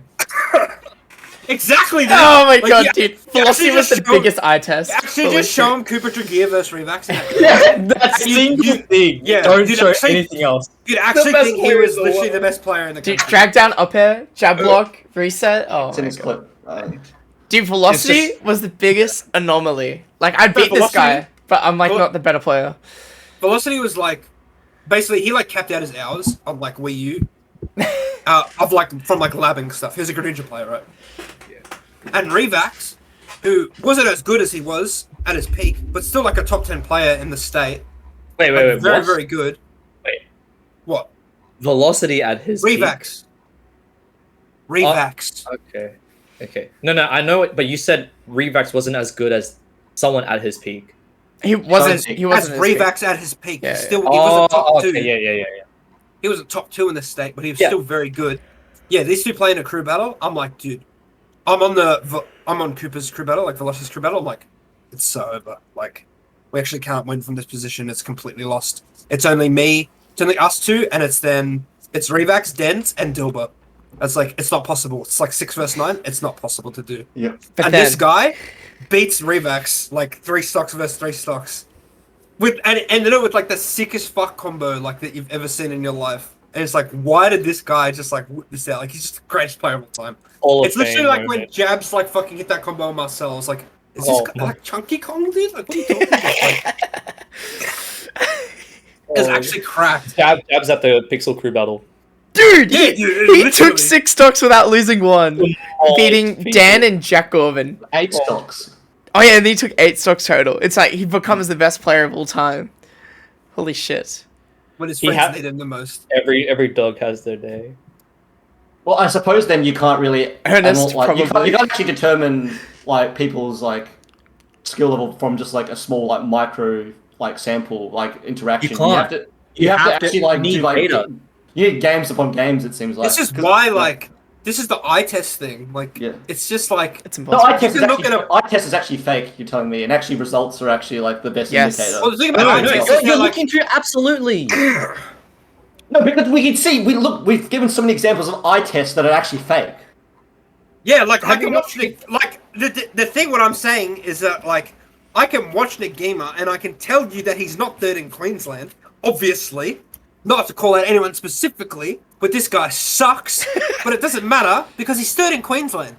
Because that's just what his results are and is what his matchups are, right?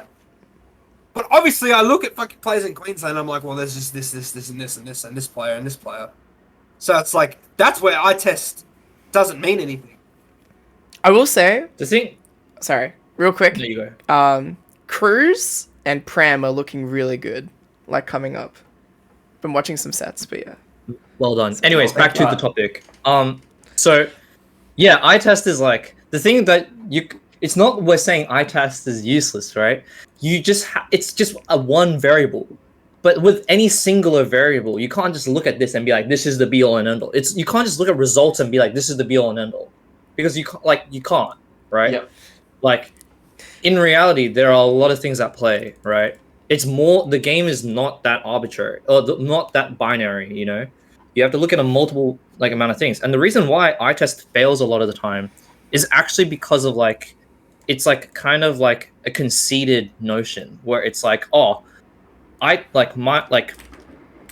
think that I know everything, or like I know what I know. So when I look at something, I'm like, this guy's good, you know. But in reality, people need to accept the fact that like they only know like some part of the game, right? And so when they look at something and it looks really good to them, you know, they can form an opinion. But you always need to look at more because there's so much that you don't know. You're right? saying if there's something I don't know, I'm gonna like not notice it, and then I might give this person less credit for it because they're not. Yeah, they're not, less credit or more credit, right? Yeah, it's like yeah. when you look at it's like when you it's exactly the same as when anyone plays someone, right? And Oh, they're yeah. like, Dude. I play this person, this guy's shit, you know?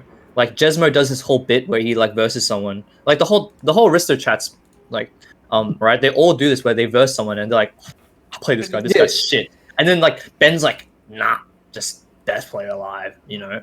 And then like Jesmo's like, maybe you're shit. Or like Era's like, nah, he sucks. It's just like this is just a very singular sort of experience, you know?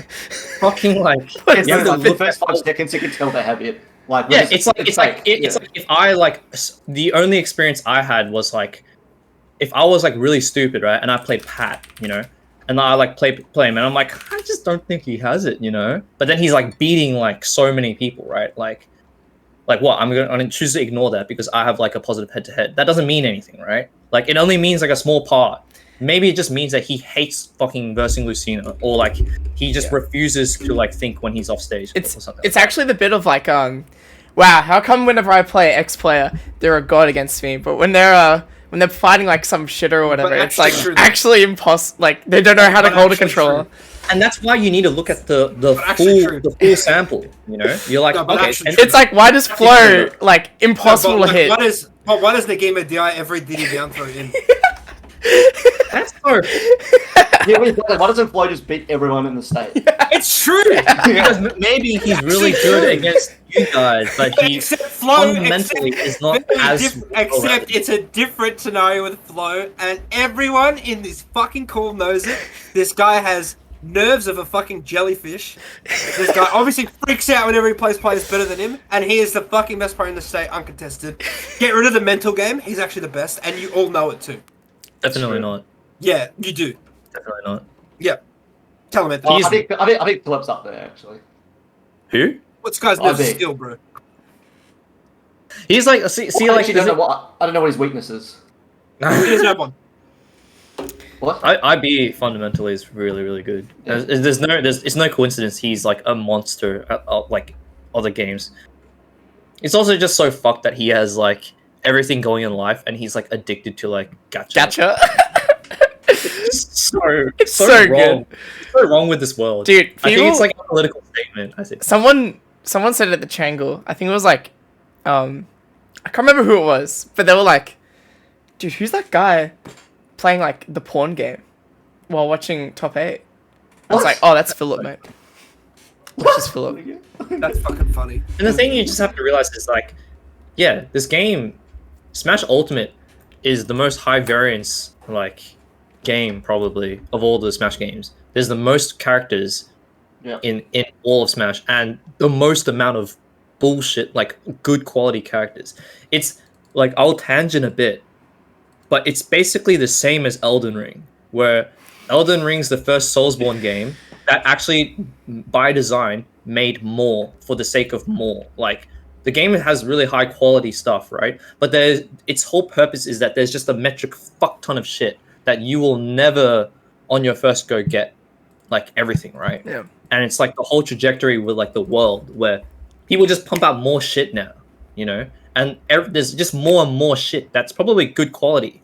But at some point you have to realize, oh wow, there's like so much that people won't feasibly understand like everything about anything or of this one single thing. Or that it like the amount of something makes the quality of it somewhat redundant. But anyways, Wait, tangent aside. I have a question. Yeah. That might develop into another tangent. Okay. Do you think a state playstyle exists? Because I've heard like people like comment like, "Oh, that's a very Victorian way of playing," or like, yes, he does. He feels like he plays like a Victorian, and then someone will play me. And it's like, whack on it. You don't play like a Victorian. It does exist. But it exists in other facets. And then The same way Queensland country playstyles exist. Yeah. That's true, but like in Australia, I don't think it physically exists because we're actually not good enough. Like this, I think states are just there's just better states. That's it. They're just better places. That's not true. A genre exists in every state. It does like that actually doesn't matter because it doesn't like the skill level of any kind of group of regions does not matter to the style they play. Does that make sense? Yeah, but we all kind of play the same though. Do we? The thing is, right? It's like I don't think we do in the sense that like like we're kind of like all kind of bad, but there's different philosophies to where different states kind of like have. Maybe not like on a macro scale, like 99% of Victoria plays like this and Connor's the 1%, right? But maybe there's like 65%. And then SA has like, 55% or 70% of this other thing, I think personally, right? SA top level is actually quite adaptation heavy. Like they like take the game a lot more bare bones and they actually like take time to like adapt more often, right? Maybe that's just me playing like literally only John and Taicho, right?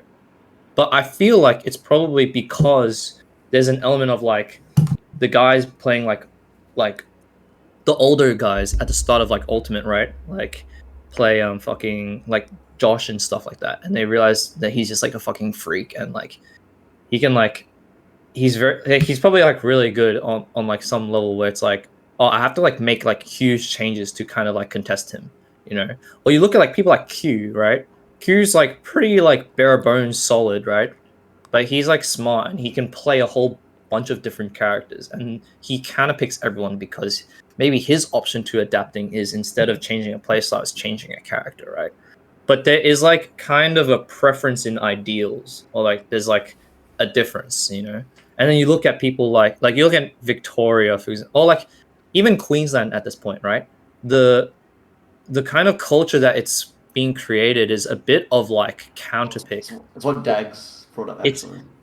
No, Dax brought us something different, right? Oh, like, okay. No. I mean it. Like, look at like Cruz. He's playing Byleth now, right? Which I don't know. Like, I watched it last night, and I was like, oh, okay. I never knew he played Byleth before, right? But then it's kind of like, where does he get this idea from? You know, there's some part of me that believes that like he probably picks this because he's like sick and tired of like, you know, playing Falco and losing the same way to different people. Falco. And then he sees his peers, and then Wolfman. Oh, Wolf. Oh, fuck. He sees his peers. I'm thinking of Stacked. Oh my Wolf, Jesus. Except Wolf doesn't lose anything too hard. Okay, whatever. He sees his peers, right? And he sees Nejima counterpicking from fucking day one of Ultimate, right? And he sees Jix picking like Steve, you know. And he sees old mate Brady. I think playing a bunch of people. And he's like, I should do that. You know? And then that trickles down because it gives more reason for everyone else to do it. Okay, I can see that. Yeah. It really is just like not only who the top players are when like a new group of players enter the scene, but it's also like who are the people that have risen up to some level to contest with top level, and then that trickles down as well. So like you're right, like there's a counter-picking culture of sorts maybe embedded in Queensland because they see what the top level do. But then it's like the people who contest with the top level are also contesting with the mid level, and that interaction is occurring because they're trying to like change to beat the top level, if that makes sense. So you ever wonder why so Victoria is interesting because I think there's a whole lot of like variant that we have a variety, right? But the reason why we only feel different is because we have retained the most amount of old players. Yeah. That's literally it. We're just privileged as fuck, right? It's true. So it's hard to kind of compare when you compare it to the states like SA or like et cetera, et cetera, et cetera. But then you have to think about, like when you play the same people over and over and over, and that becomes your method of like looking at something to improve on, right? These players will probably exploit like something about you because they realize, oh, like this is something that they can beat. But they might only realize that because they themselves have been exploited the same similar way, you know? And then that trickles down, and it kind of creates a notion of a priority in like this aspect of the game. Whereas in another state, all it takes is one person with one idea to influence a whole wide of players, maybe like 3 or 4 more players that become really good and influence that idea. And then that becomes like 12 into 24, et cetera, et cetera. And it's why it hurts a lot when New South Wales loses their old guard, right? And then at the start of COVID, it's like Twirly being the number 1 player, right? For like, it was quite a long time. It was actually really impressive, right? How long he held it. At least I felt like it felt a while. Maybe COVID happened, right? But then because everyone kind of leaves, right? You now have this like new like arena of players who kind of like do their own thing, but then they miraculously start beating like the top level of New South Wales who are at the top, and it's like, okay, this thing works. And then you just get a whole bunch of people that like kind of do their own things, right? And they kind of just, that's why we all say that New South Wales have no top level whatever, because it's just a whole bunch of people kind of like claiming to the top, and they just like balance each other out, and it creates this like system of like 10 people that can like contest like the 2 and 3 spot, and they haven't figured out what meshes and what is consistent to make them like be on the top, you know? Maybe like Shmoo is like the exception, but he also it doesn't freak Unpheasant, mate. Unpheasant, right? Oh, his playstyle is winning. And then,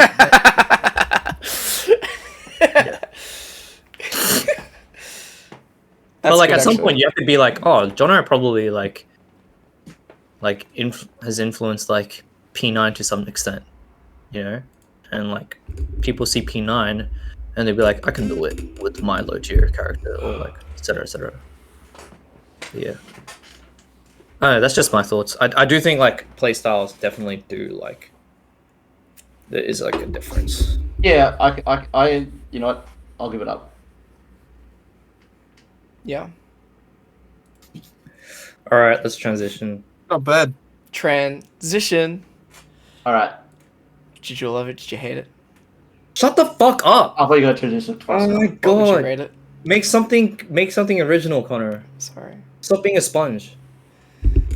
You have to. Pineapple under the sea, mate. Oh, whatever. All right, Connor. Do I do your job then? Yeah, go for it. All right. Can everyone do it? Can anyone do it? Can anyone do it? Can you elaborate on that? What does that mean? Okay. Without sounding too harsh, like, It's the glory for all attainable. yeah. Or are just certain can't people, believe I said that. or are certain people I doomed was to like, high. Is or are there certain people just doomed to like not even like? is there let's hope say, for get on the any 40? kind of player? Yeah. Do you have to be programmed a certain way?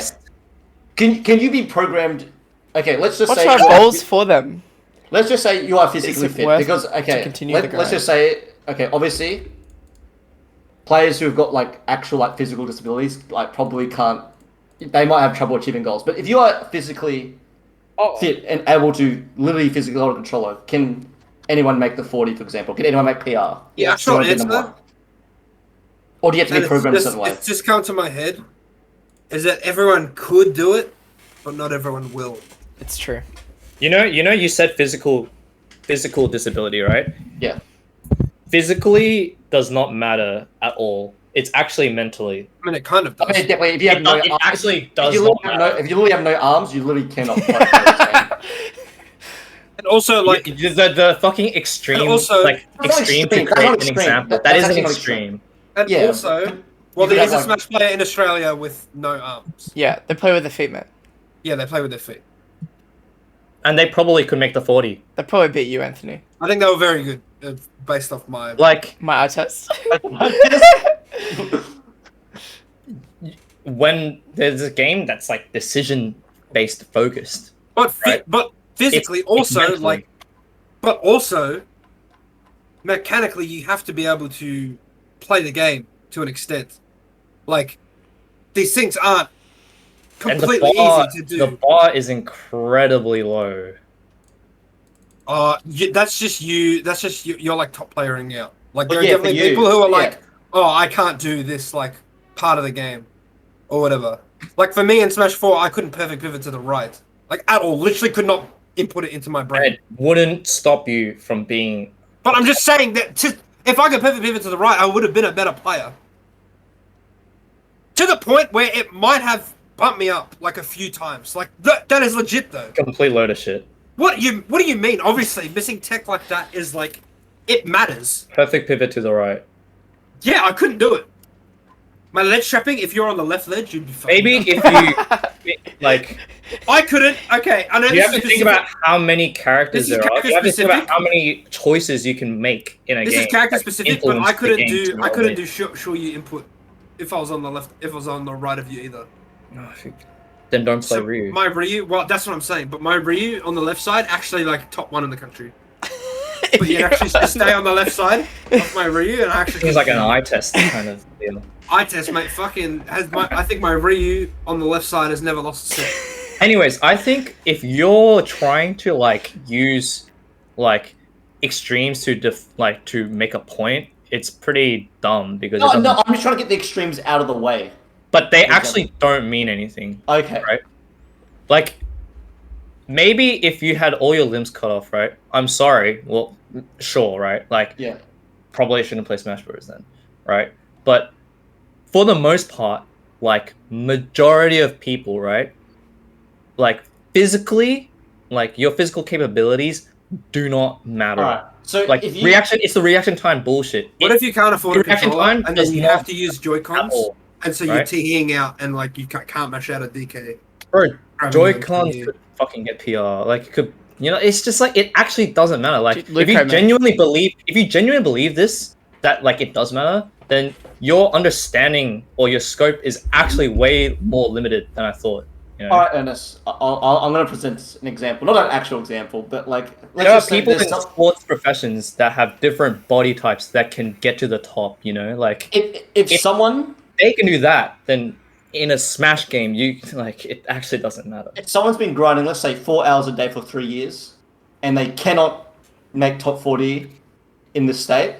It should probably Like- tell you that, you know, like mindlessly doing one thing does not get you the results. And you Some think it people, does. they say they try everything. So what's stopping them then? If they Wait, try also everything? top 40. Like, you've seen examples of this where someone. And Anthony, you literally Yeah. just spelt it out. It's the mental that matters. It's not the fucking physical capabilities. It's not your drill regimen that will suddenly get you this No, result. but even mentally, they'll say they try meditating and bullshit, and they try sleeping better. God, and you're they so try- dumb. That's not what I mean by mental. Okay, I so know, but So they've even mentally- tried to help their mental, and they still can't do it. yeah. So They can't you're achieve their goals. basically right to get it out of the way. The thing that holds people back is a mindset, right? It's a mentality. That is the thing that influences your decisions. And lo and behold, a decision-based medium, a decision-based competition, decisions matter a lot, and they define how good you are, right? So what it ends up being is who can have a flexible mindset, who has the capacity to learn and are good at learning. That is generally what defines how good you can be. And some people are really shit at learning. And what you're trying to say is for everyone that's kind of really bad at learning, is there hope for them? Yeah. That is Also- what you're saying. Not to point out the obvious, but to make the 40 is a very relative thing to the player base. Not only are you competing against like a variable of 40 people, but they're also like learning at different rates as well. So it's not really like a given skill level. It's like, am I reaching top No, 40? you need to among- learn to Outpace the learning the of- number of- 40th player, I suppose. Yeah. Yeah, and Yeah. that bar changes all the time as well. So it's really Yeah. hard to like say abstractly like what is top 40. You know, When we like, say like top 40, we are assuming in a healthy competition, a healthy scene, because we obviously don't mean the end of Smash 4 where half the player base dies and we have to put Jazzy and me on the top but not 40, just that, you know? and then it's like the last active player is like insanely good at the game, of course, right? Yeah, like the quality of Victoria now, I'd say, right? That's a pretty good kind of like I mean, it's not possible to get on it now. I mean, it definitely is. Actually. absolutely is. Jason, who's number 40 right now? Homer, mate. No way, Homer is 40. No, He is- on the last showcase, he's literally 40th. Dude, what the the last fuck? showcase, Oh, yeah, but I'm talking about now, like the one that's coming. Oh. Yeah, who is number 40? Triple League. I don't know. I don't have a list. Pigots. That's Maybe. crazy. Oh, he's definitely higher. If 31. Pickens is number 40, Really I different. fucking... No, Piggins is Definitely 31. higher. I mean, if Pickens is number 40, you should all actually quit, man. Okay, so basically, right? Like, Oh, I can't believe you were just like, nah, no way. And I was like, yeah, Okay, Pickens but might be it's 40th, and you're like, oh, I would quit if Pickens was 40th. So you've given up as well. Yeah, I know. Imagine Anthony trying out everyone, Smash. everyone, irony aside, okay. Back to real talk. Are you all right? I'm cutting my nails, bro. Go on. Oh, that's so weird. Real talk. Anyway, back to real talk. Fuck, you've just lost my train of I'm thought, sorry. dude. Higgins. Piggins. No, not Piggins. mental, like the mental being the most important aspect. Okay, so Like, the mental is the most important aspect, right? People that are like people that have no hope are the people. So I said this actually when we had dinner. I think the thing that makes people like forever stuck or like they will never get good is not so much their current dispositions, right? No one's current dispositions actually like predetermine that they will be shit. It's when they actually like they have something wrong, like they don't see like the picture yet, right? For example, because let's say like they don't have like a disposition for the game that's like, you know, that's something luck based, right? But more than that, they also refuse to keep trying. It's the refusal that actually prevent like that is the defining feature. And the refusal is basically giving up, right? I literally think, right, especially if the bar is as low as making the fucking Vic 40, right? Anyone can fucking make it. It is so like embarrassingly obvious, right? You actually just need like I don't know how to explain it, but basically, right? You anyone that has like an open mind, right, can make the 40 very easily. Some people's minds are like, when they play, it's like kind of hard because they get stuck with preconceptions, or they have like, everyone just generally starts out with like a narrowish mind, right? They need to like work harder than other people to make the 40. That is definitely true, right? Not everyone has it the same, but it's very capable if you accept the fact that you have to be incredibly resourceful, right? Like being resourceful and like opening up to different ideas and trying, right, can definitely get you there. The issue is not many people will do that because they're lazy or because they're conceited and they're very like egotistical. I'm not talking about like people that are like lazy. I'm talking about like I like, because those are obvious why they don't make it, because they're lazy. That's just so obvious, right? No, but laziness is like not even that. Sometimes it's not even obvious. Sometimes they think that they like. Okay, maybe it is obvious, but it's like the conceit. Yeah. It's the conceit. It's the thing. It's the idea that you think that you're on the right path when you're not, right? Yeah. And a lot of the time, is that laziness? No, I agree. Okay. That is not laziness. Yeah. But laziness is also like, I clocked in my hours, I'm done, like, and those hours aren't even hard. It's like going to work and you actually sit there for 9 hours doing literally nothing. That's like lazy, right? Like, maybe like if the work didn't demand you to do that, then I actually, like, politics aside, like, you should probably do that because fuck the system. But like, you know what I mean? Like, you clocking out your hours, and if those hours aren't necessarily challenging, right, then you are lazy. Just because you have this notion that doing 4 hours of this one thing every single day will get you this result, because it probably won't, right? And if it does, then it speaks to the quality of your scene, which probably sucks, right? But it's not. That's not the case, right? And the thing is, people need to like look at an outcome that happens that they don't understand or that they don't want, and they need to diagnose this outcome, right? So a lot of people, there's like steps. The first step is identifying like a problem, right? And right off the go, there's a whole bunch of people that can't identify this problem. They don't identify this problem because A, they don't care, right? And that's like people that play just to play. They like to have fun. They like to socialize. Yeah, that's fine. That's no fine. one's really talking about that player, like, but yeah. I'm just pointing it all out, right? Yeah. And then people that can't, like, it's people that have like a specific notion, right? They get preconceived with like a specific idea of like, that's not why, I just didn't do this. They make a John. It's like, I woke up really bad today, or like, I worked a 9 to 5, like, it's like they John, and then they refuse to identify, right? And a lot of the time these are things that they're not physical at all. They are things that just block your mental capacity to like identify a problem, and these are things that all can be solved with like an open mind. So when you find the problem, you're like, okay, how do I solve the problem? And some people are like, I don't know how to solve the problem. They get lost, and then they revert back to doing the same thing. And then when they revert back to doing the same thing, they're going to get the same result. But do you think, like, what if the problem is like more abstract? Like that's when it starts getting like, and then like they literally cannot comprehend the abstract concept. Do you need to know like an abstract concept to make the 40? Or can you just be a fucking machine? I think you could be a machine. Like, and just clock in your ice climbers combos. Abstract, like, there's probably some degree of abstractness, right? Like, what's abstract to like you or me might not be abstract. Yeah. Like, it's different, right? And there's like, reads are abstract, like, kind of, right? Would you? I thought you were more on something like mentality during like mid-set, but no. Adaptation and reads are kind of abstract. They're not something that like can be trained, in my opinion. I think you can train to like set them up, but like if you can't get past, like, if you can't actually learn these concepts, which you can't just physically like put in the hours and immediately get it. That has to be something that clicks. And so some people that might literally never click. I think it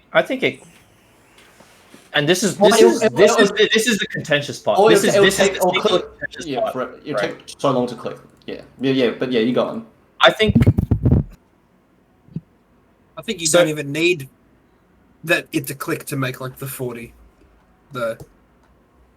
well, there you go. Then that Yeah, just takes out. but like to make Yeah. PR, you might need it.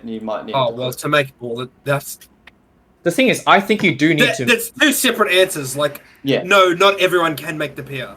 That's a I think you different- do that's a need different to. answer. I think you do need the click to make the 40. If the 40 is as good as it is right now, right? But that click isn't like making the PR click. That click is like understanding that RPS exists and that people like what you play is a 2-player game. That's the first click. And if you make this click of realizing that like when you play the game, you are playing against another human that can be manipulated. That is the first click that probably propels you way higher, you know, because then you will be like, oh, wait. So this is the first step. It's like, wait. So if the person thinks just like me for real, then if I do this thing, then they'll think I'll do it next time. And that means I can do this thing that beats that thing. And then they realize, oh, the whole game is an RPS, right? And then the next problem is, oh, now how many RPSs do I have to play? And how do I maximize winning an RPS, you know?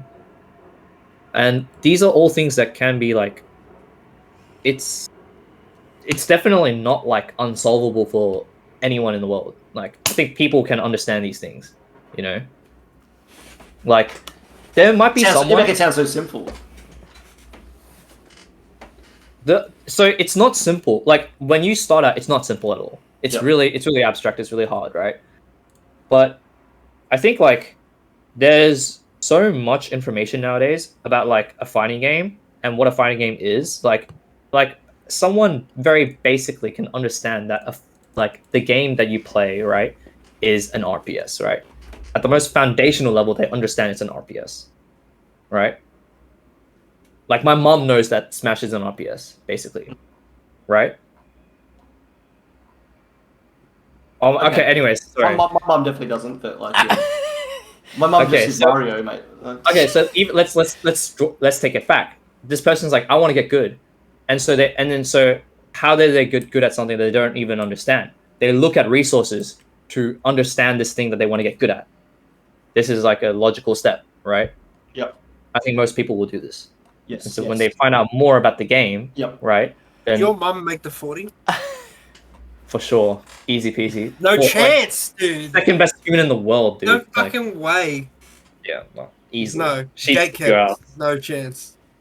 Anyways, and like, so if they don't even like, if they don't look at that step and they see like, oh, like they're just playing a bunch, and like, maybe that's the point. It's when they realize that like, oh, they don't even fathom looking at other resources.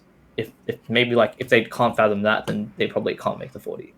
But I think majority of people, like I think everyone that actually wants to get good at anything, will probably have this mentality, and this will just like eventually line them up to get to this baseline, which is the 40, right? Time, like the speed in which you get there, is a totally different thing, right?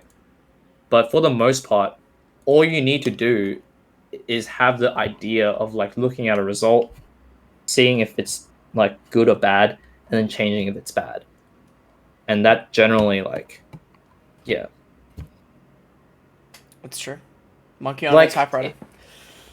Yeah, nothing actually stops you from that, except your own mental capacity to. Whether it's an identification issue, like a refusal, or conceit, right? Yeah. Maybe I think the identification one is like actually probably the most important one for. I think that's the hardest one if you can't identify what you're doing wrong. Then it's actually harder to improve, right? And you need to improve. Obviously, if you're below the 40 level, you need to improve to get on it. And you do. I think identifying is pretty easy. I think figuring out solutions is hard. Yeah. Yeah, I suppose. Yeah, I think they go hand in hand, I suppose. And I think like it's definitely solvable if you put in effort and then you have like the right mindset for it. then you'll inevitably like work things out. Like you'll go through like the different processes and you'll figure things out over time.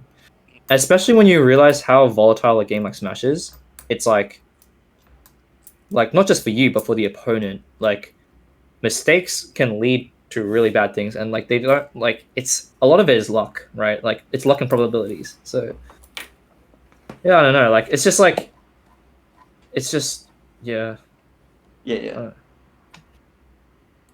I think it's like only when people decide to like stop trying. I swear you're or, looking. like, It's I know. Okay, I'll stop. No, but it's true. It's just like there was I just like imagine like there was a point in my time where I was in the scene and I didn't understand like anything. yeah. Yeah, but the difference is that there was a natural progression. So this obviously happens to everyone. It's not like I just came into the scene, or actually Nick. I was gonna say Nick, but Nick actually came to the scene and got it all straight away. But it's not like most people don't come into the scene and they're just like, oh yep, that's it. That's the progression. Improve here, and now PR, and that's it. And now, I'm gonna get Oz PR, and I've done that too, and then I'm gonna win a major. It's like The highs and lows. not all linear for every single person. Like most people like struggle a lot fucking harder than you did. But you naturally, like your progression was actually quite good. Like making like PR in like basically like a year and a half. Like most people don't do this. That's not true. It was like What do you 3 mean? years. What do you mean 3 years? The entirety of 2018 and then the entirety of 2019. But it wasn't the entirety of 2018, was it? It was like fucking July or whatever the fuck. I started All right. I started playing when I entered uni. Yeah, actually after August, because August was when the 40 came out, and you reckon you weren't playing when that came out, right? Wait, Remember the 40 that you got shown with the player cards? yes. So that's the end of July. So that means you started My playing in first August. tournament was in March. It was the March Rambat. Okay, but you weren't playing. But I was. You don't know weren't. that. I was. But you I was weren't at EBS because you weren't. No. There's no. You. I was at RMIT tournaments. Dude, we've already had this discussion like 40 times. When you were like, oh yeah, I wasn't properly playing before fucking... And you know RMIT tournaments and fucking Monational, this shit, you know this shit doesn't count. It's like going towards It the literally tournament. does. It's the roots. Just You like know how fucking Wi-Fi doesn't. counts, because Wi-Fi is the start of your journey. It's Yeah, the and start. guess what? And guess what? You went to one fucking Rambat before August, and then you started in August. You went to one Rambat, you've 06'd, and you've gone, well... I went to 2. That's whatever. You went to 1, I'm looking at it. Well, no, it's because they didn't put me, like... I actually went to 2. July, 28th of July, dude. This is I went- exactly the point when I said that you were... Yeah, exactly. I went to exact March. This point You doesn't matter. You went to April. This doesn't Okay, matter. whatever. You did not Yeah. go to March. So you started exactly what I said. It's taken you a year Well, I and a started half. April. Grow the fuck up. You Okay. got PR in like you were basically guaranteed going to be in that PR like by the end of January 2020. So it's taken you like a year and a half to make fucking PR. All right, which is like pretty quick, all things considering. It took Connor fucking 6.5 years. It's true. Like, yeah, like your progression is like actually so much faster than most people. Took Pisky like fucking 3.5 years to make PR. When the region was at its weakest, he made PR. All right, this guy did. A bunch of other players, fucking like, Recon. thing- okay, mate, so- in Queensland. Okay, so... we'll what I'm saying maybe- is like you're trying to compare like the average journey to yours. Okay, but I'm saying the difference is, okay. So I give it up. Okay, I'll give it up. But I think the actual difference isn't like because I'm like special or whatever. It's because I didn't have the game. So from the get-go, I had to make sure every single time I did play, it mattered way more. I mean, 'Cause you I didn't just have- worked way harder than everyone else. No, but it's like because people have the game, it's like a privilege. It's like a mindset, right? They think that they have like they can do it, but then they don't actually know how to work harder because it's like that. They went forced That to. like it's complacency. Yeah. It's like they won't. forced to, but it's also the complacency that stops them from thinking harder than they should. And it comes back to the mindset, right? It's like they see that they have the Switch, so that's all they need to do. But then they never had like the problem solving aspect of it because they didn't have the Switch taken away from them. Dude, they didn't have something that happened that triggered something different fundamentally, right? Like, there's so many people that have a Switch now and they'll just play and they'll just like do whatever, right? But then they stop because like they think that this is like the way to go, but they have to do more, right?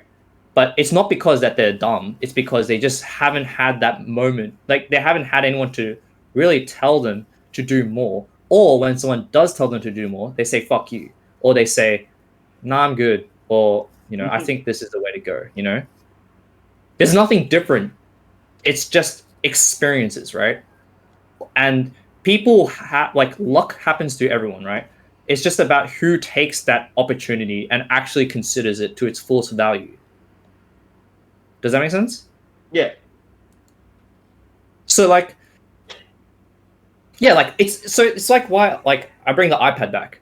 The only reason why I stopped bringing the iPad was actually because I was really like anxious. Like I hated the fact that I had to do this because I hated, like I would get really in my head about like what people thought of me, because I was like scared that people thought I was like too like weird or whatever, right? Yeah, you're a nerd cunt.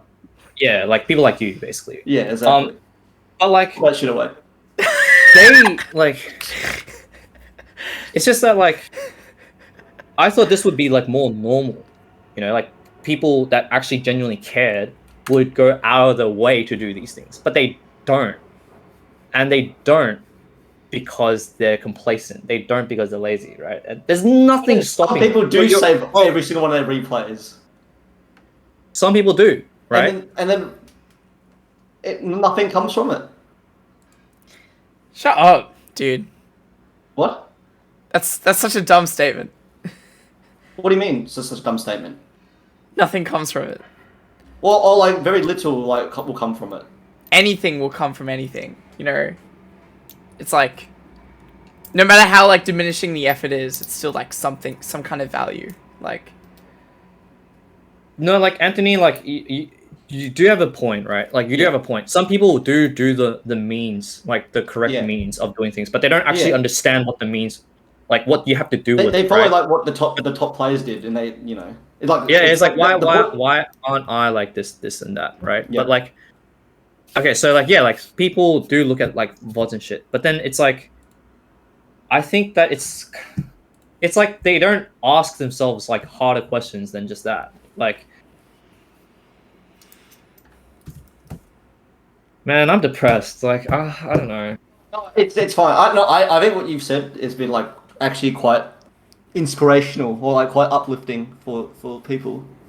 But yeah, I'm just saying it's like, sometimes on the opposite side of the spectrum, I think that sometimes you're just not going to make it, man. You can't beat yourself up if you don't end up making it, because it's brutal, especially now.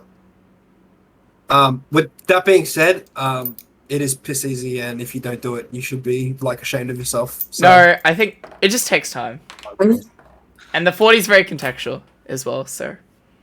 Oh yeah, obviously. I mean, if you're happy with like your improvement, like at a rate, if you are like, let's say stable enough. That's not the word. If you are like, maybe it is the word. If you are like smart enough to like look at like something, let's say like improvement you've made without like having like some dickhead in Coburg on a computer tell you like how much you've improved. Like, if you can look at like your improvement in it itself. And be like, yeah, I went from, O2ing all these tournaments and like not understand. Maybe it's not even. It's something like, I didn't understand this concept, and now I understand this concept. Yeah, and it's like that's improvement. Like I figured out how to Tomahawk. I'm proud of that. That's sick. Like that's a massive step. Yeah. Yeah. Like isolating like things away that aren't isolating variable. like social superficialities. Yeah. And like you go on your own journey. There are so many people. There are so many top players and like people who are involved in like rankings who like blurt out this information like nonstop. Like, guys, it's not like the be all end all. Like the number is just a number. It's just. It's actually just high school all over again. It's But you realize But this it's is like, this you- is you actually every have to- single thing in life. You actually have the people whose job it is to like rank you and like put you in packs of like put you in like neat little packages to like present to like Twitter and stuff. And it's like you have the people in positions of power telling you that it's like it actually doesn't. It doesn't really matter. If your goal is to like, I want to get like top 20 and you like make the goal, then obviously you should be happy about it because like that's how that works and that's how goals. The thing that matters there isn't actually getting top 20. It's saying that you will do something and you did it. Yeah, exactly. That is the value in it, because that speaks about something about your character. But, That's especially that's a triumph. if you can look at something objectively, especially this season, because there is going to be a lot of people who are ranked like not top 20, and you look at it and you go like, well, that person just should not be there. Like they should be like 18th or 19th. It's like there's so many good fucking players. You should be able to look at it like objectively, like within a correct frame of mind, and be like, you know what, I'm 24th or whatever, but like I'm literally the exact same level of player as whoever is 17th, 18th. Like, Yeah. we go back and forth. Our friendlies are really close. We bounce off each other when we like have discussions about whatever. Yeah, But it's like and I've told This is people why that. you never prioritize a single thing. I've told people that, and even let's say my rank like decrease. Well, I'm not going to decrease from 25, but let's say I decrease from the last one, which was 14th. Like I know that I'm in like I've improved a lot actually since then, just everyone else has as well. Like I'm actually really happy with my progression, even though like the number doesn't show it. Like There's a lot more to and it's the same thing with like when we were talking about levels, right? It's not Yeah. just looking at the results only or like Yeah. the eye test only. There's a lot of Uh-oh. things at play. It's the same thing with your progression as you, Connor. Like let's say like someone might think like, oh, I haven't improved at all. Like I'm looking at like I feel like I play the same. But then you look Did at I this say guy that? and he's leaped 20 steps in the rankings. He obviously has improved, but he might not feel like he has, right? But then there's something that he doesn't understand or they don't understand. Yeah. I remember like one point, I think it was like the season after I made PR, I think. I was like do you remember this, Ernest? Where I was so mentally done in my head, I'm like, guys, it's not Yeah, possible. I told you this is what I Like- felt, right? I can't improve. Like it's over. Like yes, yeah. I was like super doomer. Just so dumb. It's just like, Yeah. man, it's like what things can I control? And even though like there may be times I've definitely feel like I'm doing things but I'm not doing anything at all. I'm just like watching a VOD but not actually taking anything in, or go to a tournament or play friendlies and like head off, even though I may be doing the action, I'm not really doing things. I feel like You're not doing it with intent. yeah, with intent, but I feel like just putting your foot in the door still means a lot. I feel like that's as long, I know it may be like diminishing returns at times, and like, you know, we're not always perfect with like, man, I'm not getting everything I can out of like this VOD analysis or friendlies. I always say to Anthony, like, you can't always be the GOAT, you know, but the fact that you can show up in the first place, I feel like is still like meaningful. I think something people need to realize is with like life and stuff. Everyone is inherently different, and everyone has different pros and cons. Not like about themselves, but like about how they think about things. I think people a lot of the time, right, will ask someone for advice, and this person will say a piece of advice that was meaningful to them, right? Like Connor, you say put your foot out the door.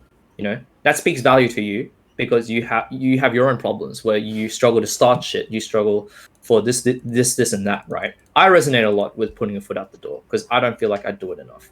But then for someone else, their problem might not be that. They might be so gung-ho, but their problem is totally different. Their problem is like, when I put my foot out the door, but I need to find the most value out of this thing. Like I struggle to identify these things, or I struggle to like really take value in this thing. And that's a different problem. And people need to look at themselves and infer, or like they need to introspect honestly about themselves and be like, what do I lack? How do I fix this? Because at the end of the day, advice are just different perspectives from different people. And like sometimes they can be very valuable because you might not have considered this aspect. But sometimes someone will say something that means a lot to them, but it's not a problem that you need to think about, you know? And what it ends up being is that the most valuable thing is your ability to introspect yourself, because you know yourself the most. You know, understand what problems you are doing and like how to solve them. I say do VOD analysis, do this and that, right? It literally like, and you can do it, but it literally doesn't matter if you can't figure out yourself what is working and what's not for you. You know, and that maybe that is something that can't be fixed. Maybe that ability to introspect, that is just innate. I don't think it is, but who knows, right? Like, if you think hard enough about things, if you take the time to sit and then just think about why anything happens, I think you should. I think you should be able to come to like some solution, right? And sometimes maybe, and I think this is probably something to do with like society. It's like people don't take the time to think. You know, they don't take the time to sit down and think. They just do. I agree. They always need to do something. They go hand in hand. It's doers without thinking and thinking without doing. Yeah, man. I think that's really goat mentality, to be honest. I've got a fun little one to like end this topic. Shit. Okay, what do you think are all of our biggest like inhibitors to like reaching all of our max potential here? Like just us four here. Jason's love for the game. A fucking time machine. Well, Jason, you mentioned So what you mean? So you just mean playing the game physically? No, I think. Do you think that's your biggest? No, I mean inhibitor? going back in time. What the fuck? I think. What do you mean? No, Hit my peak. I I'm not think- getting any better. No, I Over. think Jason, your play's fine. It's just like something happens when. No, when- Jason. When the Jason, major happens. you just subconsciously stop trying.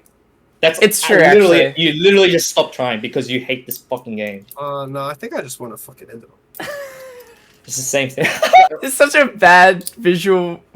Come on, dude. Wait, man, it's really good. What is that? Dude, wait. Jason, I think you're a bit static in your growth, man. Oh yeah? Yeah, just a bit static. Oh, dude, where is it?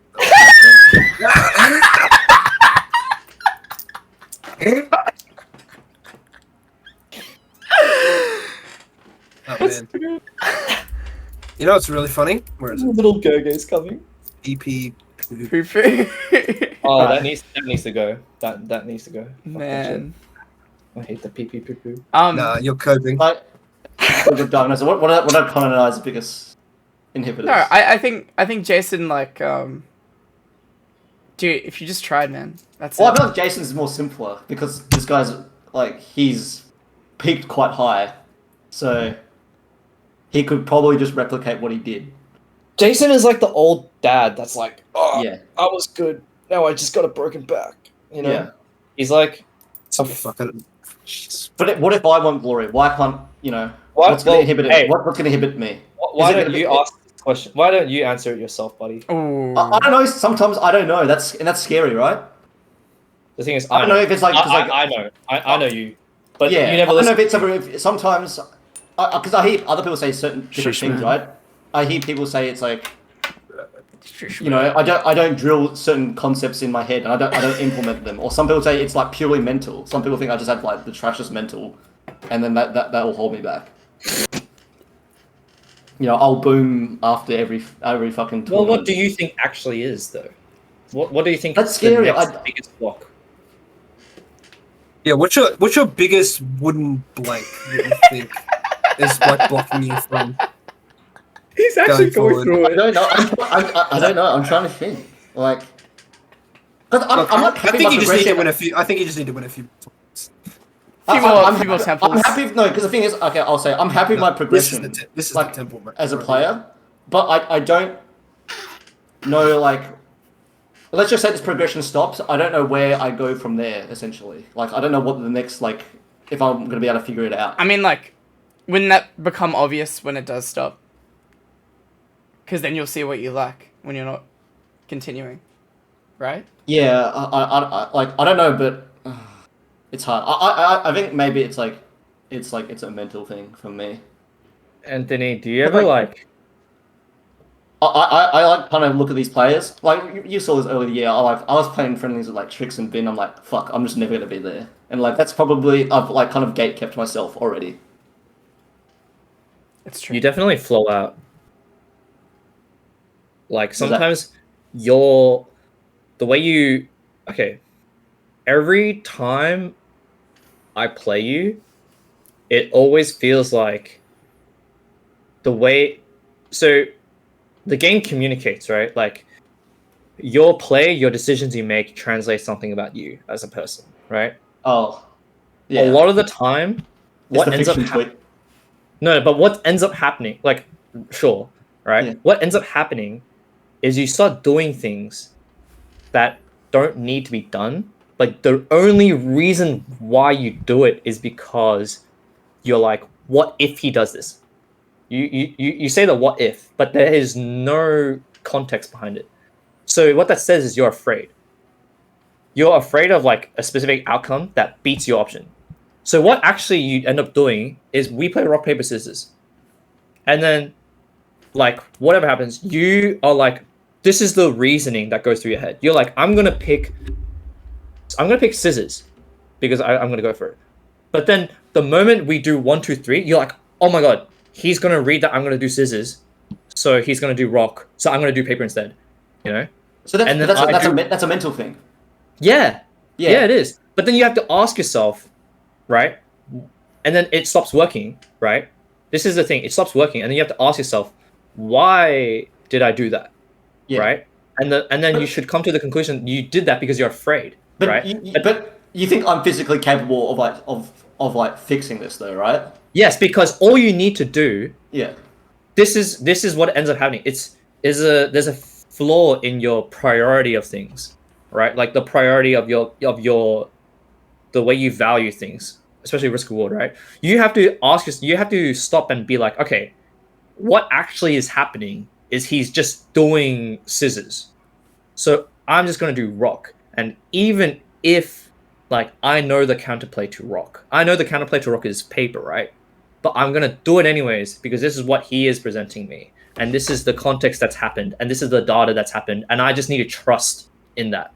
And if he does paper, then that's not the end of the world. You think it's the end of the world because the moment you do rock and then I do paper, you like because I like adapt to your adaptation, right? You're like, oh my god, he's like the best player in the world. Like I can't beat him. It's unbeatable. And then you like the moment you have this mental in your head because you're like, oh, this is like a funny post-ironic this is a funny like ironic meme, right? You actually have lost track of the train of thought in the RPS immediately. You've lost track of that, and you do another bullshit stupid thing, and then you get hit by that, and then actually the game's over there because now I'm ahead by like way more than I should be. Because we're going toe to toe, and then you do one mistake, and that leads to another mistake because you've just like had some mental jargon, and then all of a sudden now here I like win from there. I should take. You should like take interactions. Like I should just look at what the facts are on screen more, and then and play that out. Which I think I'm physically capable of, right? I think I'm actually like all right at that part of the game. Like, but the thing is, like, yeah, when I lose that first one, I will start. You overthink things. You panic because you hold on to the idea of a win more than the reality of it. You need to let go. All right. So this is what it is, all right? Batman emojis. It's like, have you seen The Dark Knight Rises, right? Oh, the goat. Yep, one of my goats. You know, when Batman's in the Lazarus pit, you know? Well, you told me this year, but yeah, we'll extend to the plot, yeah. He's like, I need to get out. I need to get out of this fucking pit, you know? Yep. And then there's a way to climb. He's bouldering, and then it's really high up, so everyone wears a harness. But the reason why no one makes it out is because they have to make this jump at the end, and the weight of the rope actually pulls them down, and they physically can't make it. The only person in history that's made it out of that pit is a little girl that didn't wear the harness, and she could make the jump. Because even so, if she didn't wear the harness and she fell, she didn't make that leap, she dies because it's so far up, right? But she just did it because she's like fucking like Nike, dude. And so old mate, Batman, right? That's you. and I'm like the fucking like broken surgeon that's like fixing your back every time you fall, right? I'm like, do it without the rope, and then you do it, right? Like you make the climb, and then you reach that part. You don't need the rope. The rope's only there to give you the safety, the mental idea that you can keep living on, right? But it's actually that safety that holds you back from making that jump to making that climb out of the pit. And so you do it without the rope, you make the jump, fucking PR, best player in the world, etc. Right? Or like you beat me for the first time. Yep. And then you kill Ernest. That's actually it. Like that's literally it. And it's a similar problem that I have, right? I would hyperfixate on the consequence of this thing, right? Even when I shouldn't give it that much credit, because in reality, right, like the RPS you play, there's an additional RPS on top of that, and that requires respect as well. But yeah, it's just like the moment you let go of that, and even let's say you're wrong, on that, right? And I out-mind game you. That's also okay. Yeah. And you have to be okay with that. The moment you're okay with, making a risk, that's when you can see the game way more clearly, because you start realizing that it is okay for a multitude of things, not just in neutral, but in advantage and disadvantage and all these other things that matter. And that's what allows you to play RPS over and over and make smarter decisions, etc. And that's when you can, make that small difference that translates to like a win against someone you've never beaten before. What are your thoughts, Anthony? Well, that was pretty deep. I actually just wanted a one-word answer, but I'll take it. Yeah. All right. That's so fucked. It's Connor the same? No. What's your biggest problem, Connor? I think for the moment, what's gonna hold you back? For the moment, it's like I need to remove the Jason out of my head that just says like this game's lost. I think that actually fucked me for a good bit. You should give up if it's lost. Yeah, like that mentality is so dog shit. I've actually been on the reverse 3Os a lot more recently. And then there's like some gameplay specific stuff. I've been thinking about that. I know I can fix. A lot about like committing, especially. And like a general sense of risk reward. That's like gameplay concepts. So you think like you need to learn the gameplay concepts to like. Oh, I mean, like there's two facets. There's some gameplay facets I know I can fix, which are very clear to me. But as for mentality, it's like, I think I have I think I have a bad mental at times. Like it's pretty bad.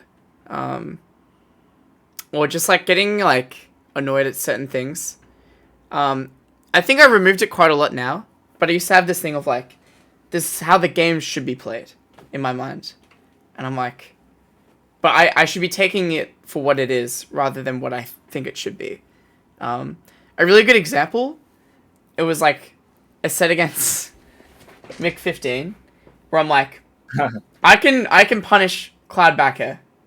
Like, oh no, it wasn't Cloud back air. It was, if I Roy Fair the Cloud on shield, I should be able to shield in time before they get an up air. Like, I know that as a fact from like frame data. But it is a fact.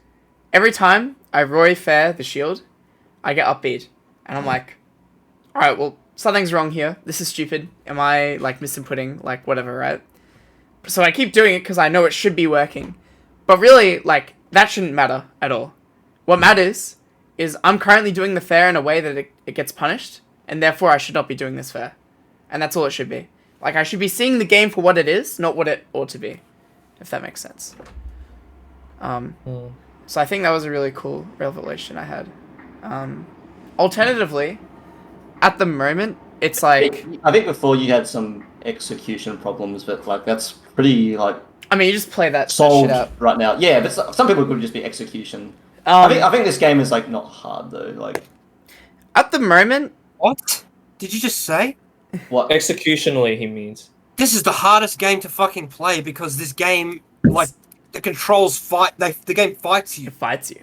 Well, melee is definitely a lot. No, but melee is completely on you. It's 100% on you. There's no buffer. And this is your issue, Jason, that you will refuse to. Yeah, This is your. But it's holding you not back. me. This is not a me issue. But it There's a is. reason. I think I've never seen so many misinputs from every player ever in the world globally than in this game. So many SDs, so many and they literally did it on purpose so that so the game doesn't get fucking solved, dude. They literally added more lag and more bullshit to this fucking game because at the end of Smash 4, you were just fucking 0-to-deathing people if you fucking touched them off like a reaction. So don't tell me that it's like, oh, it's not. It's literally done. But it's not. It's literally been done on purpose. No, it's not. It's You're More literally lag and there's more fighting for your control. you're tinfoiling. I'm not tinfoiling at all. You are, because you're so brain rotted from like Brawl lovers. Like your friends like love Brawl, dude. Yeah, except I've literally always thought that this game controls like shit. But it's And the game does control like So shit. if the game controlled better, you'd just be top 5 in the state. Not me. Then everyone else would be better as well. I'm saying everyone. It's just obviously control over your character. Then you The gotta game- learn. So then It's you a gotta learn game to thing. fight. But then you just gotta learn to fight the system. Well, that's what I'm saying. That's why The I'm saying fact you it's have harder. to fight the system is pretty dumb. That's why I'm saying it's harder to control your like character. the game is like, it's hard, like executionally hard, right? But it's also like simple in that there is less actual tech, right? I think that's what Anthony means at the end of the day. There's like Yeah. less tech than like Smash 4, for example. Smash 4 Pretend you was play, like, really, to simply get from point A to point B, it's literally never been harder than it is right now. I know what you mean, right? Like, yeah, like the actual engine itself, like by design, it's like simplified things, but it's also made things a lot less fluid, right? And it kind of sucks to play. But at the end of the day, it is still on you. Like the game Yeah, doesn't. that's not what I'm complaining about. Yeah, but yeah.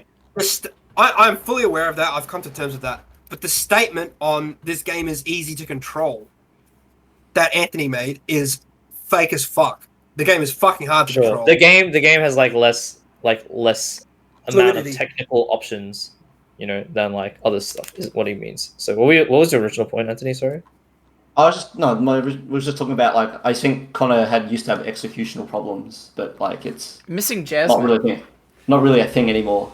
Well, the thing is, Connor, It's like very rare that like I think in this game it's very rare that you'll like have executional problems that will like hold you being back from being like literally the best player in the world. well, Connor is like- actually like an actual like- relevant block. An actual relevant block to Connor's growth is execution, and it's also you as well. And I've always said this. Do you know that? I can't run there, mate. Sorry. I can't run there. No, but yeah, but and you have flamed me for this when you've said that. Didn't you say going to- before that this stuff doesn't matter? Yeah, yeah. sorry. You said before that this stuff doesn't matter, that no one will ever get held back by executional errors, mechanical Bro. errors like this. No, if people, I'm saying that people's physical disposition never holds anyone back. That's No, what but I I'm mean by saying execution. mechanically, the game, if you cannot input properly mechanically, No, then you but will the get held point back I'm by trying it. to make and you with were that- like, I can't believe you Jason, would ever think this. The point I'm trying to make is that I'm not saying that they cannot execute these things. I'm saying that they won't practice it. That's what I'm saying. You guys don't practice execution every day, and you say that that won't contribute that much to you. But it's the reason why I cannot pace you, Anthony, because I play more than you, and I have a better refresh rate than you. That matters. But you don't think that matters because you don't play every day, right? Like, I've been playing Elite Smash like 6 hours a day for the last 3 cool, weeks. but you don't Yeah, man. practice like you don't do the ADHD thing where, remember that post someone made about how to be a top player? Yeah. Who was a ball player, right? And he said, literally do execution things for every single day, right? And then Connor, you did this thing where you were like, okay, I'm going to make the thing spreadsheets, before man. BAM, the spreadsheets. And you didn't stick to it. You didn't stick to it. Imagine how good you would be if you stuck to it from then till now. I will tell you what, you would have beaten me many times because you would have hit a fucking jab back air, you know, or a jab S smash or a jab side B. Like you don't think it actually matters, right? And in reality, adds there up, are probably bigger problems, right, that you need to solve. But this is something that you could have solved very easily, and it also contributes to way more than you think. And I've said this, and you guys have always said, no, Ernest, you're full of shit, right? But it matters because it's not just about executing, right? the moment you start executing better, you spend less time thinking about yourself and you start thinking more about the opponent. And that extra split second to think more about the opponent or to see what they do and react, because you don't need to spend a single mental piece of effort on yourself, makes it so that you can see that I'm doing this short hop nair and you can immediately just run up underneath and just hit me for it, you know? That changes the entire game, right? But you guys have refused to see it because you guys there's a refusal in your mental, you know? So when it's yeah. Oh. I watched this VOD back for Henri, right? He was doing like a Lucina Roy VOD, and I was like, okay, I'm gonna watch like me and Connor. And you did jab reverse back air to hit me the other way. Yeah, that's very So funny. you did hit jab back air, and you hit me the other way because your execution sucks dick, right? Like, how many stocks have that mattered for? You know, I mean, the fact that you can even accidentally get that is Yeah, phenomenal. it's actually unbelievable, crazy. actually. No, but I think execution. Based on my point, what I made before, but that the game allows you that this input is the same as like fucking. No, It's like somewhat comparable. no. He didn't back air me this way. He back aired me that way. I know what you're talking about. Okay. He jumped up and then jumped forward and back aired you behind him. Yeah, it's just like, bro, like every time, see, like, Strix probably will plays Roy. He jabs you and he just reacts to your DI because it's that easy, because he has the muscle memory to do that, you know. But he doesn't get mentally fixated on notions that could happen. He just sees and does, right? And you get that from practice. You get that from the little things that you don't think matter, but matter to you at this point right now. It might not matter to fucking person that's 1-2 or 0-2, but it matters to you because you need this little amount to separate you from like fringe PR to like PR or this and that, right? And it comes back to the mental thing, right? It comes back to like the complacency thing. You know? Oh, big mental game. It comes back to the fact that you watch a VOD and you be like, okay, what are the most important things here that I could have solved? You know? And you probably could have solved this ages ago. Because you don't, but you don't, because you know you wake up and like you don't take the time each day to spend 15 minutes to practice your execution, you know, because like yesterday you decided that you were going to go out drinking and then you didn't check the time that you had to be home at this amount of time to wake up at this point in Jack time. Gorman manifested at GG Easy, dude. I'm just saying. Sure, you know, like it just comes down to. You say you're going to do something, you do it. You realize the problem, you do it.